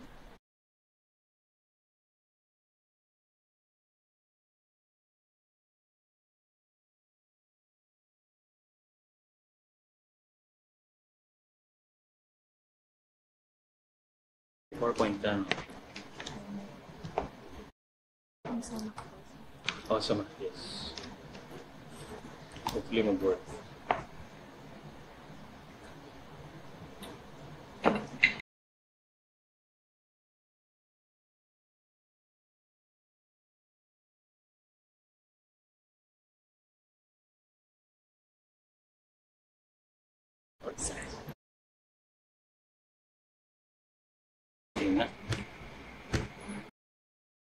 USB.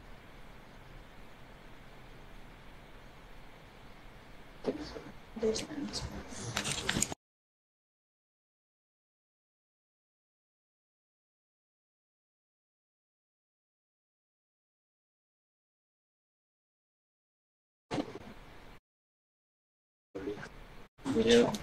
Yung the PowerPoint or PDF. Which one? Ito lang sa mga names. PDF niya. Alright. Pwede kong gamitin na lang.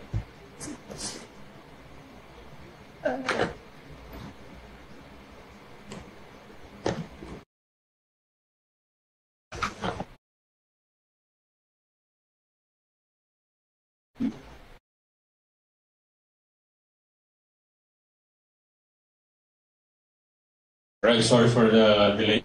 Good afternoon. My name is Nestor Tiglao, and this paper is co-authored by with my PhD student, and he finished last June.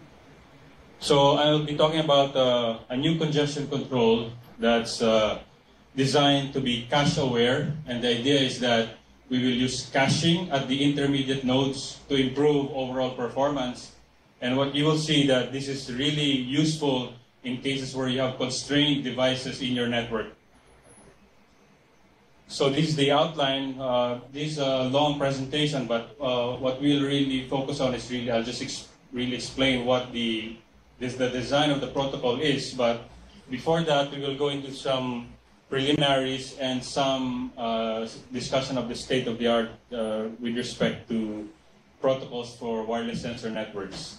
So basically, things like Internet of Things rely on multiple heterogeneous devices, and also part of those devices that will be connected to the network are really small devices, constrained devices that just send data from a small, maybe personal wireless area network, or if you have a deployed wireless sensor network in a given geographical environment, and all those sensor nodes will sense the environment and send data via a gateway, and then send that off to your cloud backend. And here you leverage on cloud computing to store the data, but you also need the wireless sensor networks deployed in a given area to send reliable information and data to your cloud backend. So this is really related to how do we ensure that the data that we're sending is sent reliably to our cloud backend. So that's the concept of reliable transport. The notion does not mean that there will be no errors in the network. In fact, we expect errors. So packet drops, link contentions, but we will be able to address them by retransmitting data, and hopefully enough of that data to give us a good idea of what the environment is will be received at the receivers. So if you look at this area of research, there's really a lot of things here. What we're focusing on is the aspect of the transport here at the third box in this diagram. And we also will rely, in terms of having that reliable transport, multiple mechanisms implemented into the protocol. So we will, as mentioned, we will rely on local retransmission, which is really a new approach when you talk about constrained devices and constrained networks. because the original design of TCP performed end-to-end retransmission. And the idea is, if there's a packet loss, you have to retransmit from the source all the way to the destination. But we cannot afford, we don't have that luxury in wireless sensor networks, because number one, if you do retransmission all the way from the source, we're actually wasting a lot of energy, and most of these devices run on battery power. So as much as possible, we will rely on local retransmission, meaning transmitting data and lost packets from within the intermediate nodes. And then, of course, we have to be able to cache data to store copies of the data as they are forwarded on to the destination. And we also rely on traditional mechanisms such as congestion control, which allows us to control the rate at which we send data to the cloud backend or to the receiver.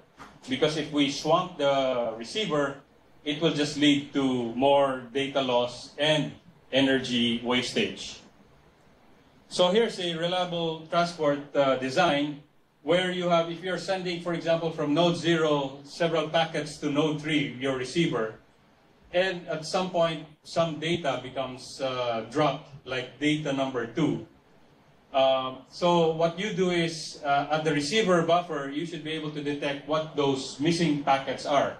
Or if you will, we call it holes in the receiver buffer.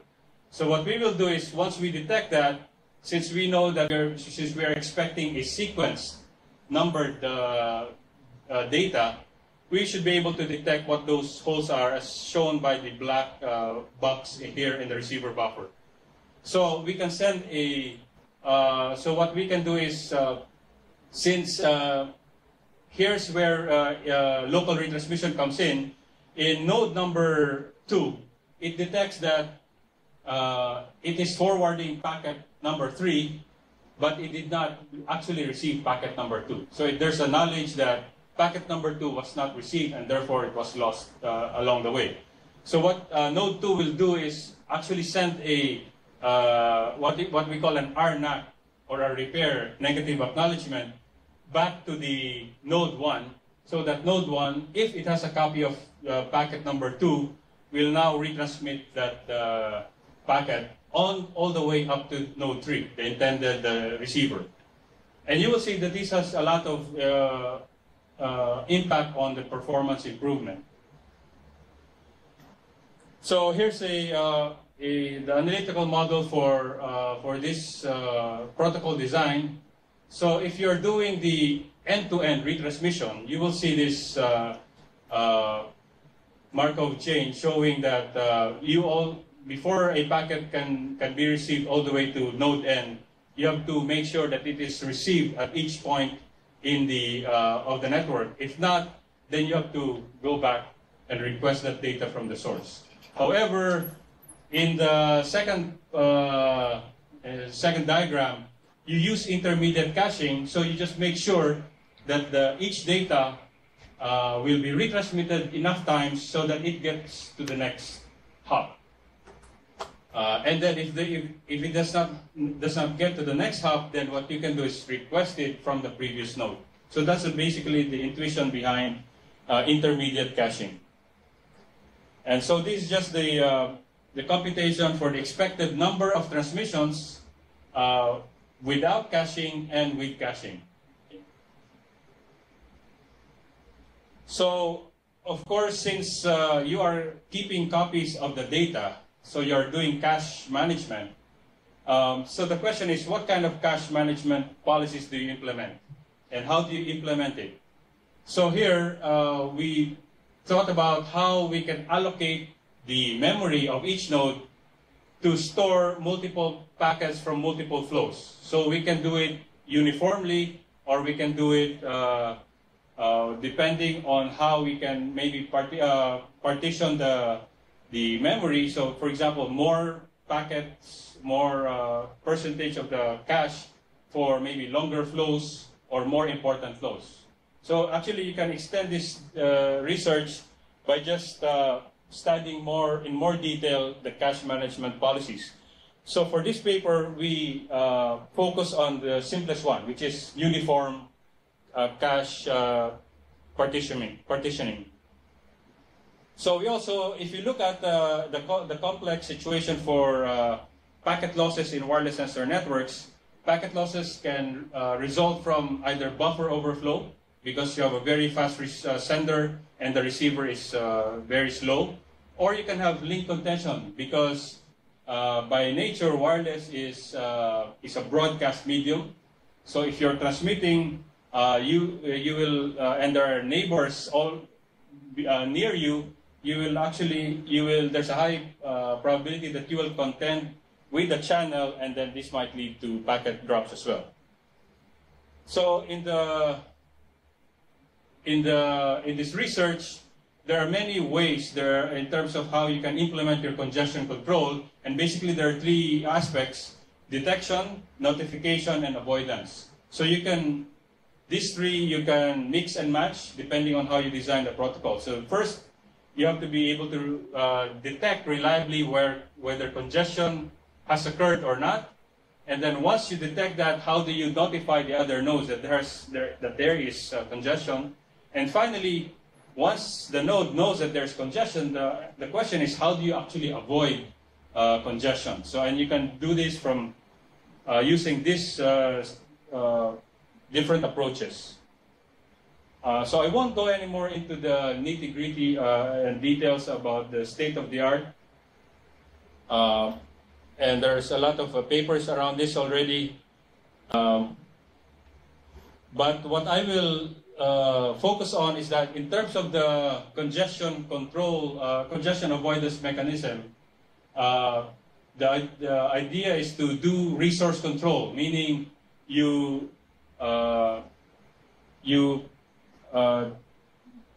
control the rate at which the packets are being sent from the nodes in the network. And you can do this by end-to-end. Okay, so you're doing source rate, similar to doing local retransmission, but here you need to control the intermediate nodes and then determine how fast they can retransmit the packets in their cache. Okay. So, however, if you look at the state of the art in terms of rate control, a lot of them rely on unbounded congestion window sizes. So they just increase the window size if the network allows it. So just like TCP, kung kaya ng network, there are no packet drops, it will increase the congestion window. However, this presents a problem in the WSNs, and as you will see it later. And then secondly, they are not cache aware, because they are designed as end-to-end, so they don't actually use local copies of the data. So, and these two things, being cache-aware and congestion control, are designed independently. So what we do in this research is that we put them together. So now that protocol is aware that there's a cache, and then we can also perform congestion control. Okay. And the design is that we should be able to detect whether there is no packet loss, very light packet loss. You know that there's a lot of packet loss.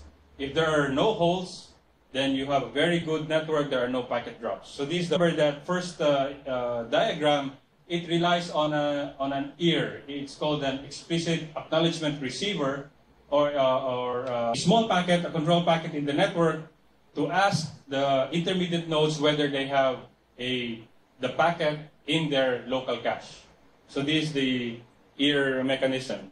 And if you are actually using, it's over-aggressive, it's already requesting the data from the source node, and you're not actually using the retransmission mechanism within the network. So that's why there's a middle part, a sweet spot where it's not too long, but it's not also too short. And here's the rate control mechanism. In wireless networks, it has been found that the congestion window is actually related to what you call the bandwidth delay product large. It's actually related to the number of hops in the network. So as you can see, it is between 1 and n. where n has a direct relationship on window very close to this BDP, because the BDP will tell you what's the capacity of your wireless network. So if you exceed this very much, it's counterproductive. If you are not using it, you're way below the BDP, you are not optimizing your network performance. So in short, our congestion window limit has a lower bound and an upper bound, where the upper bound is the BDP, because we want to maximize bandwidth, but it has a lower bound which is equivalent to our cache size. And here's the rate control mechanism. Okay. So here's what we did was to simulate in NS2 to make the simulation simple at this point. We just assume that there's a fixed route. So there's no dynamic routing going on, but we assume that there's a binary, also that for simplicity, there's a binary symmetric channel, so the packet error rate from in the forward direction and the reverse direction are the same. Okay? And we looked at performance metrics, throughput, end-to-end delay, transmission cost, and cache hits. So we are familiar with throughput and end-to-end delay, but we also need to look at the cache hit, because that's where that tells you if the local copies of the packets are being used by the caching mechanism. And transmission cost is our way to determine whether our protocol is efficient or not. So the higher the transmission cost, the more inefficient it is. The lower the transmission cost, it's better because there's fewer transmissions. So in transmission cost, we just count the number of packet hops. So if the packet moves from node A to node B, that's one transmission cost. And we just add that up. So we compare these three mechanisms, these three protocols. First, you have a DTSN plus a previous work where you have a fixed transmission window. Okay.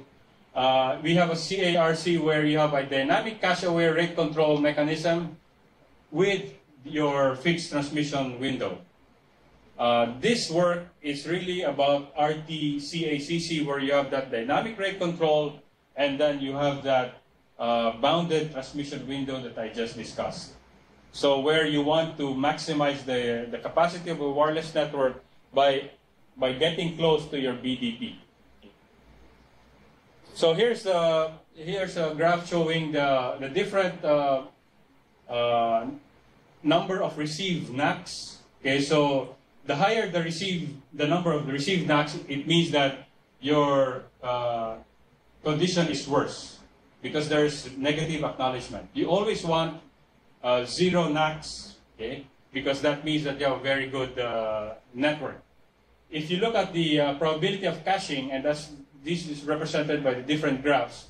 If you increase the probability of caching, say probability of cache is 100, the number of received NACs, and this is the NACs received at the sender, because the NACs are sent by the receiver, right? Yung reverse direction. You will see that if you have better caching, you have lower number of received NACs. Meaning the sender, if I am sender, there's fewer requests for me to retransmit data. And this is achieving the result of your intermediate caching. And if you look at this simple linear topology, and this compares the different protocol flavors, you will see that overall the RTCACC has the best performance. The cache hits here are maximized. Okay, it's a top graph. And on the right side, the end-to-end delay is also lowest for RTCACC. So this is very good because you want the end-to-end delay to be very low, and you want to maximize the use of the cache in the intermediate nodes. In terms of transmission cost, the RTCACC also has the lowest transmission cost, which is very good, saying that it's the most efficient among the three. And also the throughput is highest among those three. So here, just take note that we are assuming a very high packet error rate of 0.2. 20%, and that's one hop. So if you do that for multiple hops, that's really a lot of error accumulating. So these are very good results. And we also looked at multiple flows where we have contending flows. So this is the case wherein you have neighbor nodes and there are several flows going on nearby. And you will see that, again, RTCACC has the best performance, although at times, like for example, in the end-to-end delay, in the end-to-end delay, it has the lowest value, so that's very good. Okay. However, in the cache hits, it's comparable to CARC, but of course the cache hits does not give the whole story, because you have to look at, in this case, the end-to-end performance, which is end-to-end delay, transmission cost, and throughput. So as you can see, RTCACC provides the best performance in terms of transmission cost and throughput as well. And as you can see, the ability of the protocol to deal with both link contention and also congestion, which is, in this topology, you now have a congestion where you have a link here. In the middle, there are four nodes where those two flows will lead to potential congestion if the receiver buffers overflow. And in general, also, we see that in this case, there's even better improvement from the RTCACC. So in the previous one, where you had link contentions, maybe 30% improvement. But here we saw anywhere from 40 to 50% improvement, okay, compared to DTSN and CARC. Here is the result showing the congestion window response. So we said that the congestion window should be bounded. So the upper bound is the BDP, and the lower bound should be the cache size, because if you know that each node in the network has, for example, 10, can cache 10 packets, then the chances are they will have a copy of one of those 10 packets. So if you use those, if you use the cache available in those nodes, you will have better throughput in the end. So as you can see, the congestion window does not go below 10 packets, because in fact we assume a cache size of 10. Whereas DTC is a distributed TCP caching for sensor networks. It's actually a TCP flavor for sensor networks, very early work in the early 2000s. It can drop the congestion window to 0, so which means that it is not sending data. So that will lead to poorer performance. Whereas our protocol, because it's intelligent enough to use intermediate packets, intermediate copies, it has a better congestion window performance. And also we avoid that very high spike in the congestion window, because if it's very high, again, it will exceed the BDP and it will lead to either congestion or contention in the network. So to conclude this work, RTCACC outperformed the baseline protocols in terms of cache utilization, end-to-end delay, and throughput. And we saw improvement of 10 to 50% on average. And we saw that the cache-aware approach can effectively respond to packet losses either due to poor channel link, which means link contention, and congestion, which is good because TCP responds very well to congestion but not to contention, right? So that's why TCP is not very good in wireless applications. So they did a lot of tweaking in TCP when wireless networks became very popular. And also what we saw from this is that limiting the lower bound and upper bound of the congestion window during levels of high packet loss will guarantee optimal performance, okay, and use the cache memories. Of course, that will depend on how you allocate the cache memory. As a future work, we can evaluate this protocol in more challenging network scenarios and also use it for cache-aware, these cache-aware approaches for cross-layer optimization. And basically use it for routing protocols such as RPL or Ripple, which was presented earlier. Thank you very much. Any questions?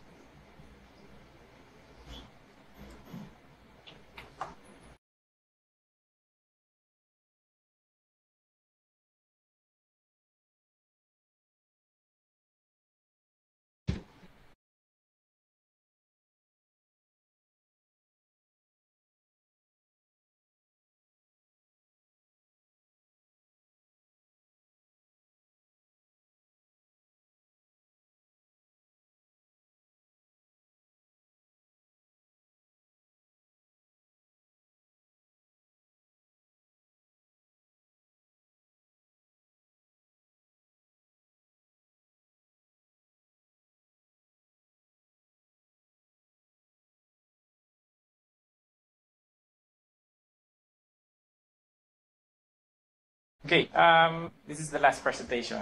Meron pa tao. Okay. Now, I'm Roel I'm currently the holder of Dado Emery Banatao Institute Professorial Chair. For today, I'm going to present work that I've been doing for the past 1.5 months.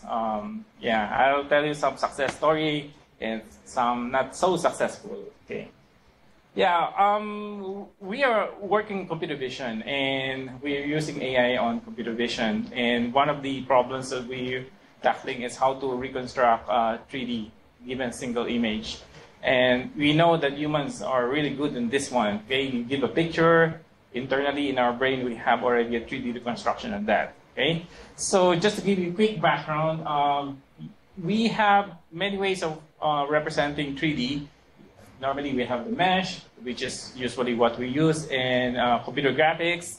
There are pros and cons of this. The primary pros are, you can see it's really closed system. Okay, you can see it's really, you can see the shape, and it's easy to render, considering that in computer graphics rendering is already a mature area. Now, on the other hand, on the right side is the voxel, okay, wherein you will create a three-dimensional matrix, and then you will say on this point whether it's occupied or not. And you can see for people working on the voxel, it's really a very efficient way of representing 3D. Okay, that's the reason why if you're just going to work, for example, on 512 cube voxel, you already need about 100 million plus parameters in the network. Now, the third one is a point cloud. And the point cloud is very interesting for me because you see, in point cloud, this is the natural 3D representation of some sensors like LiDAR or those laser-based sensors. So that means the key advantage of this one is the representation of point cloud is a lot simpler compared to mesh. And it's more dense compared to voxel. Okay, although there is a disadvantage of point cloud because there is no really way of representing how one point is interconnected with one another, but it's fine. As you can see, the point cloud can still represent 3D, and it's good, it's compact. Now, the problem that I'm actually trying to solve is, can we create a network that can figure out the 3D given a single image, okay? So the idea here is really very simple, okay? That I'm just going to show you. Forgive me for this because of the limitation of time. I'm not going to show the details of the network, okay? So primarily it's like this. The idea is simple.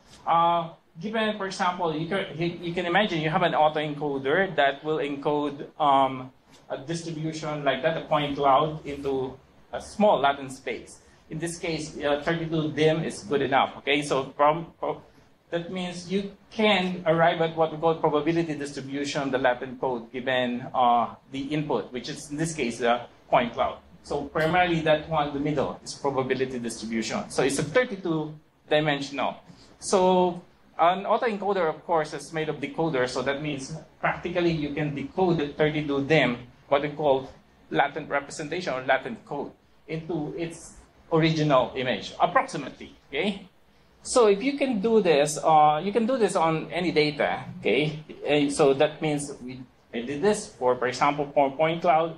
You can do this also for image. Okay. But for image, you need a bigger latent code. In this case, 1024. Because primarily its color is bigger also. It's 224 by 224 pixel.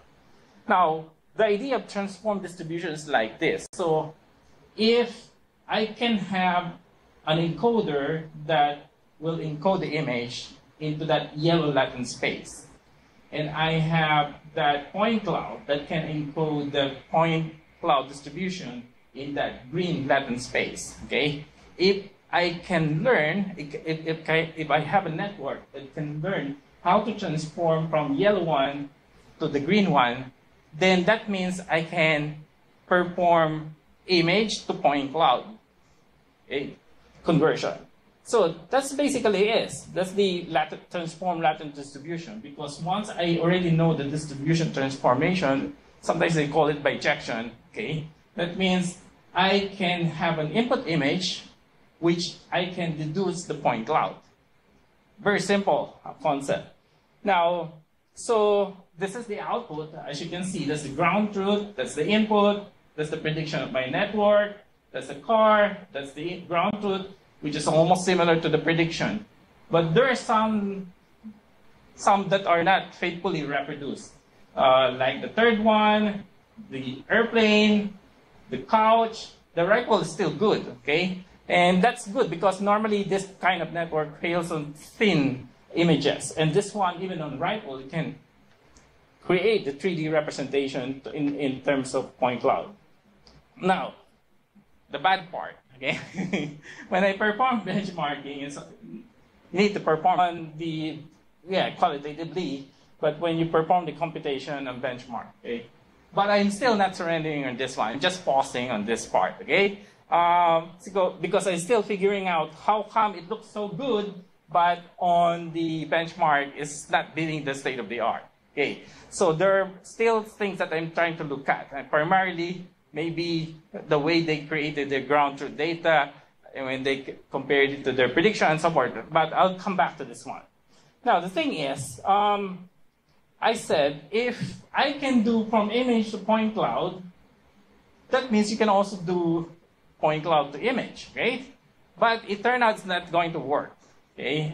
Primarily because the distribution of the latent space, that yellow one, is very sparse, okay? So it's hard to learn that. It's hard to transform from green to yellow, but it's easy from yellow to green, okay? So, but I'm not surrendering on that one, okay? It turned out it's actually another problem, okay, that I wanted to solve, okay? So, given a point cloud, can I figure out the image that's generated that point cloud? Oh, an image of the object that generated that point cloud. So it's really the reverse, okay? So that's the problem. That's also bugging me. So I tried to solve this one. So given a point cloud, can we infer the object of the image of the object, that generated it? The object image that generated it. So essentially it's the reverse of the 3D reconstruction from a single image. So in computer graphics, if you use mesh, that's also called a rendering. But this one is a rendering of point cloud. Now, as you can see, the input is something like that. It's a point cloud. And you have to create a network that will figure out an image of that object.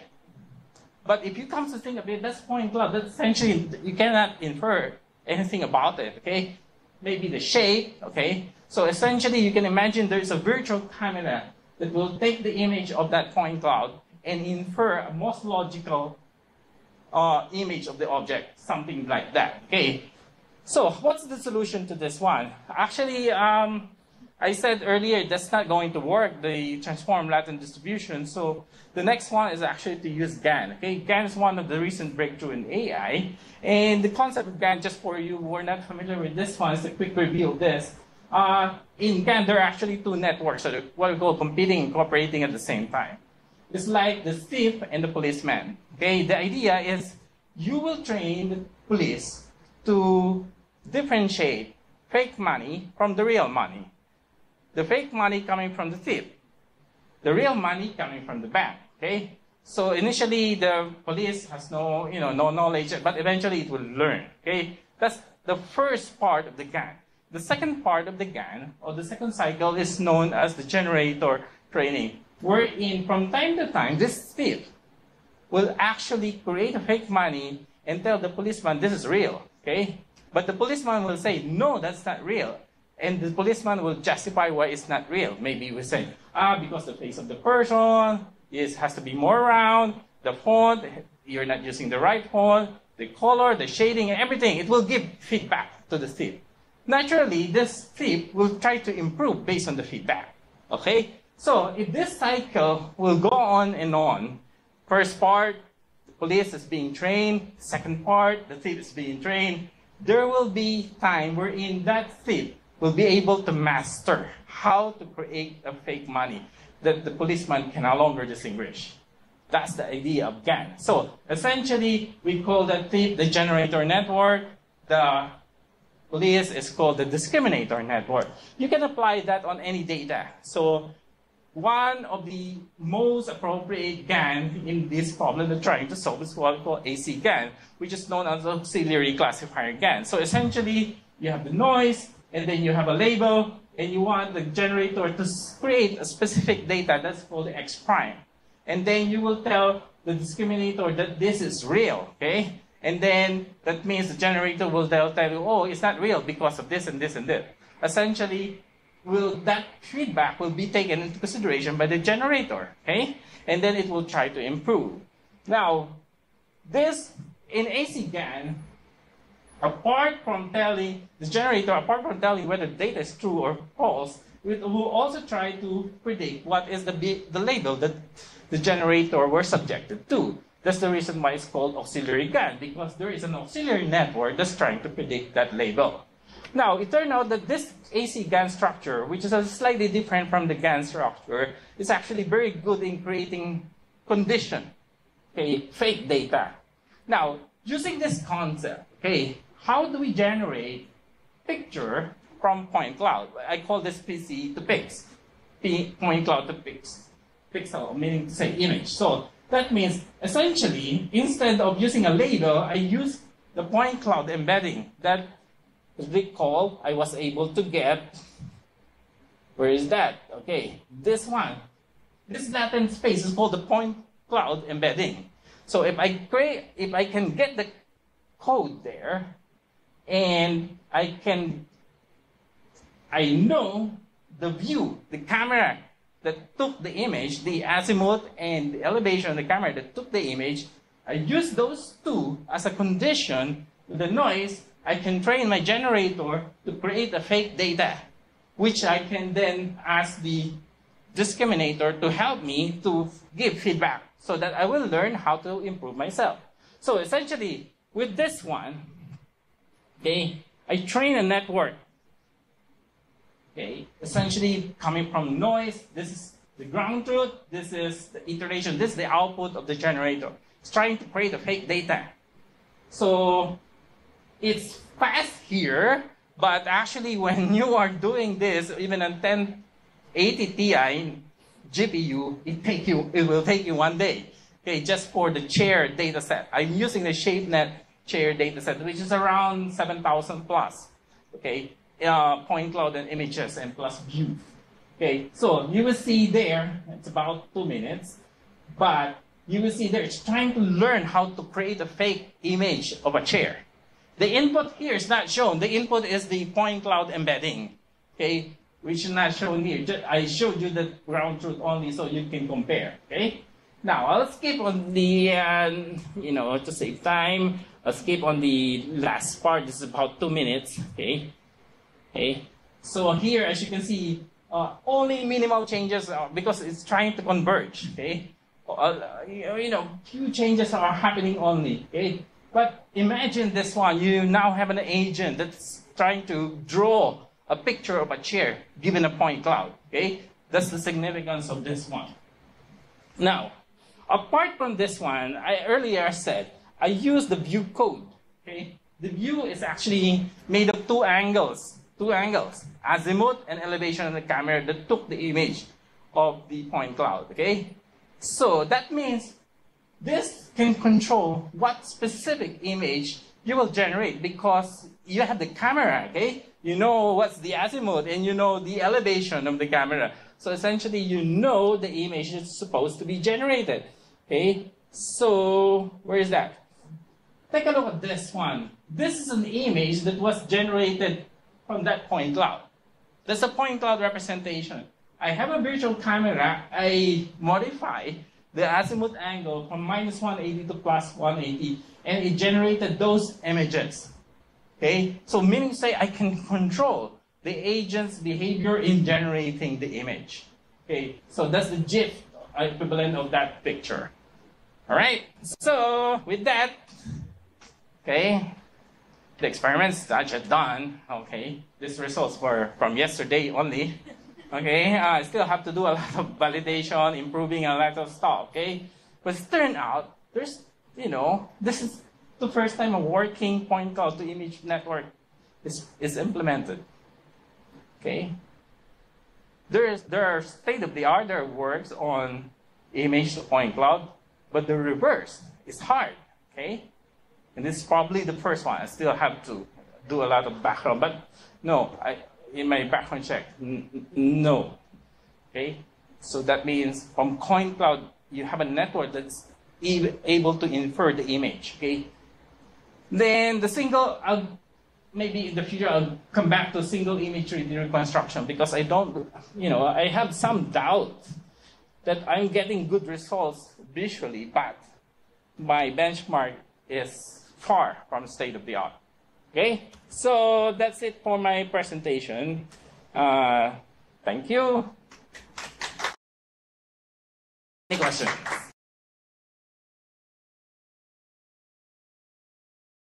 All right.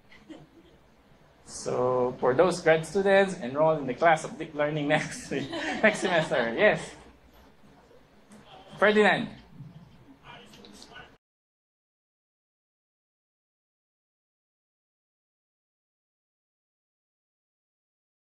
That specific angle. Oh, yeah. Would it that be better?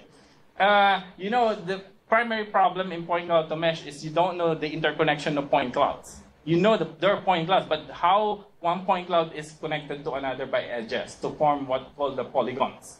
You don't know that. But if you're saying that can we generate an image from point cloud, convert it to mesh, and from mesh, convert it to image, take note that because the point cloud is very sparse, you have what we call low polygon representation of the 3D object. It's not smooth, okay? It has a lot of edges. So if you take it with virtual camera, it will not look good. It will not look good. Here, the point cloud is just 2048. I can even reduce it, okay? But the way if you reduce it, the mesh representation is going to become low polygon. Yes. Any more questions? Any more questions? But you're right. I have to do some comparison, and that's one way to do the comparison. Okay. I have any questions. Okay. Thank you. Thank you very much. That concludes session 8. Thank you very much for your attendance. And we'll see you on Monday. Monday after next.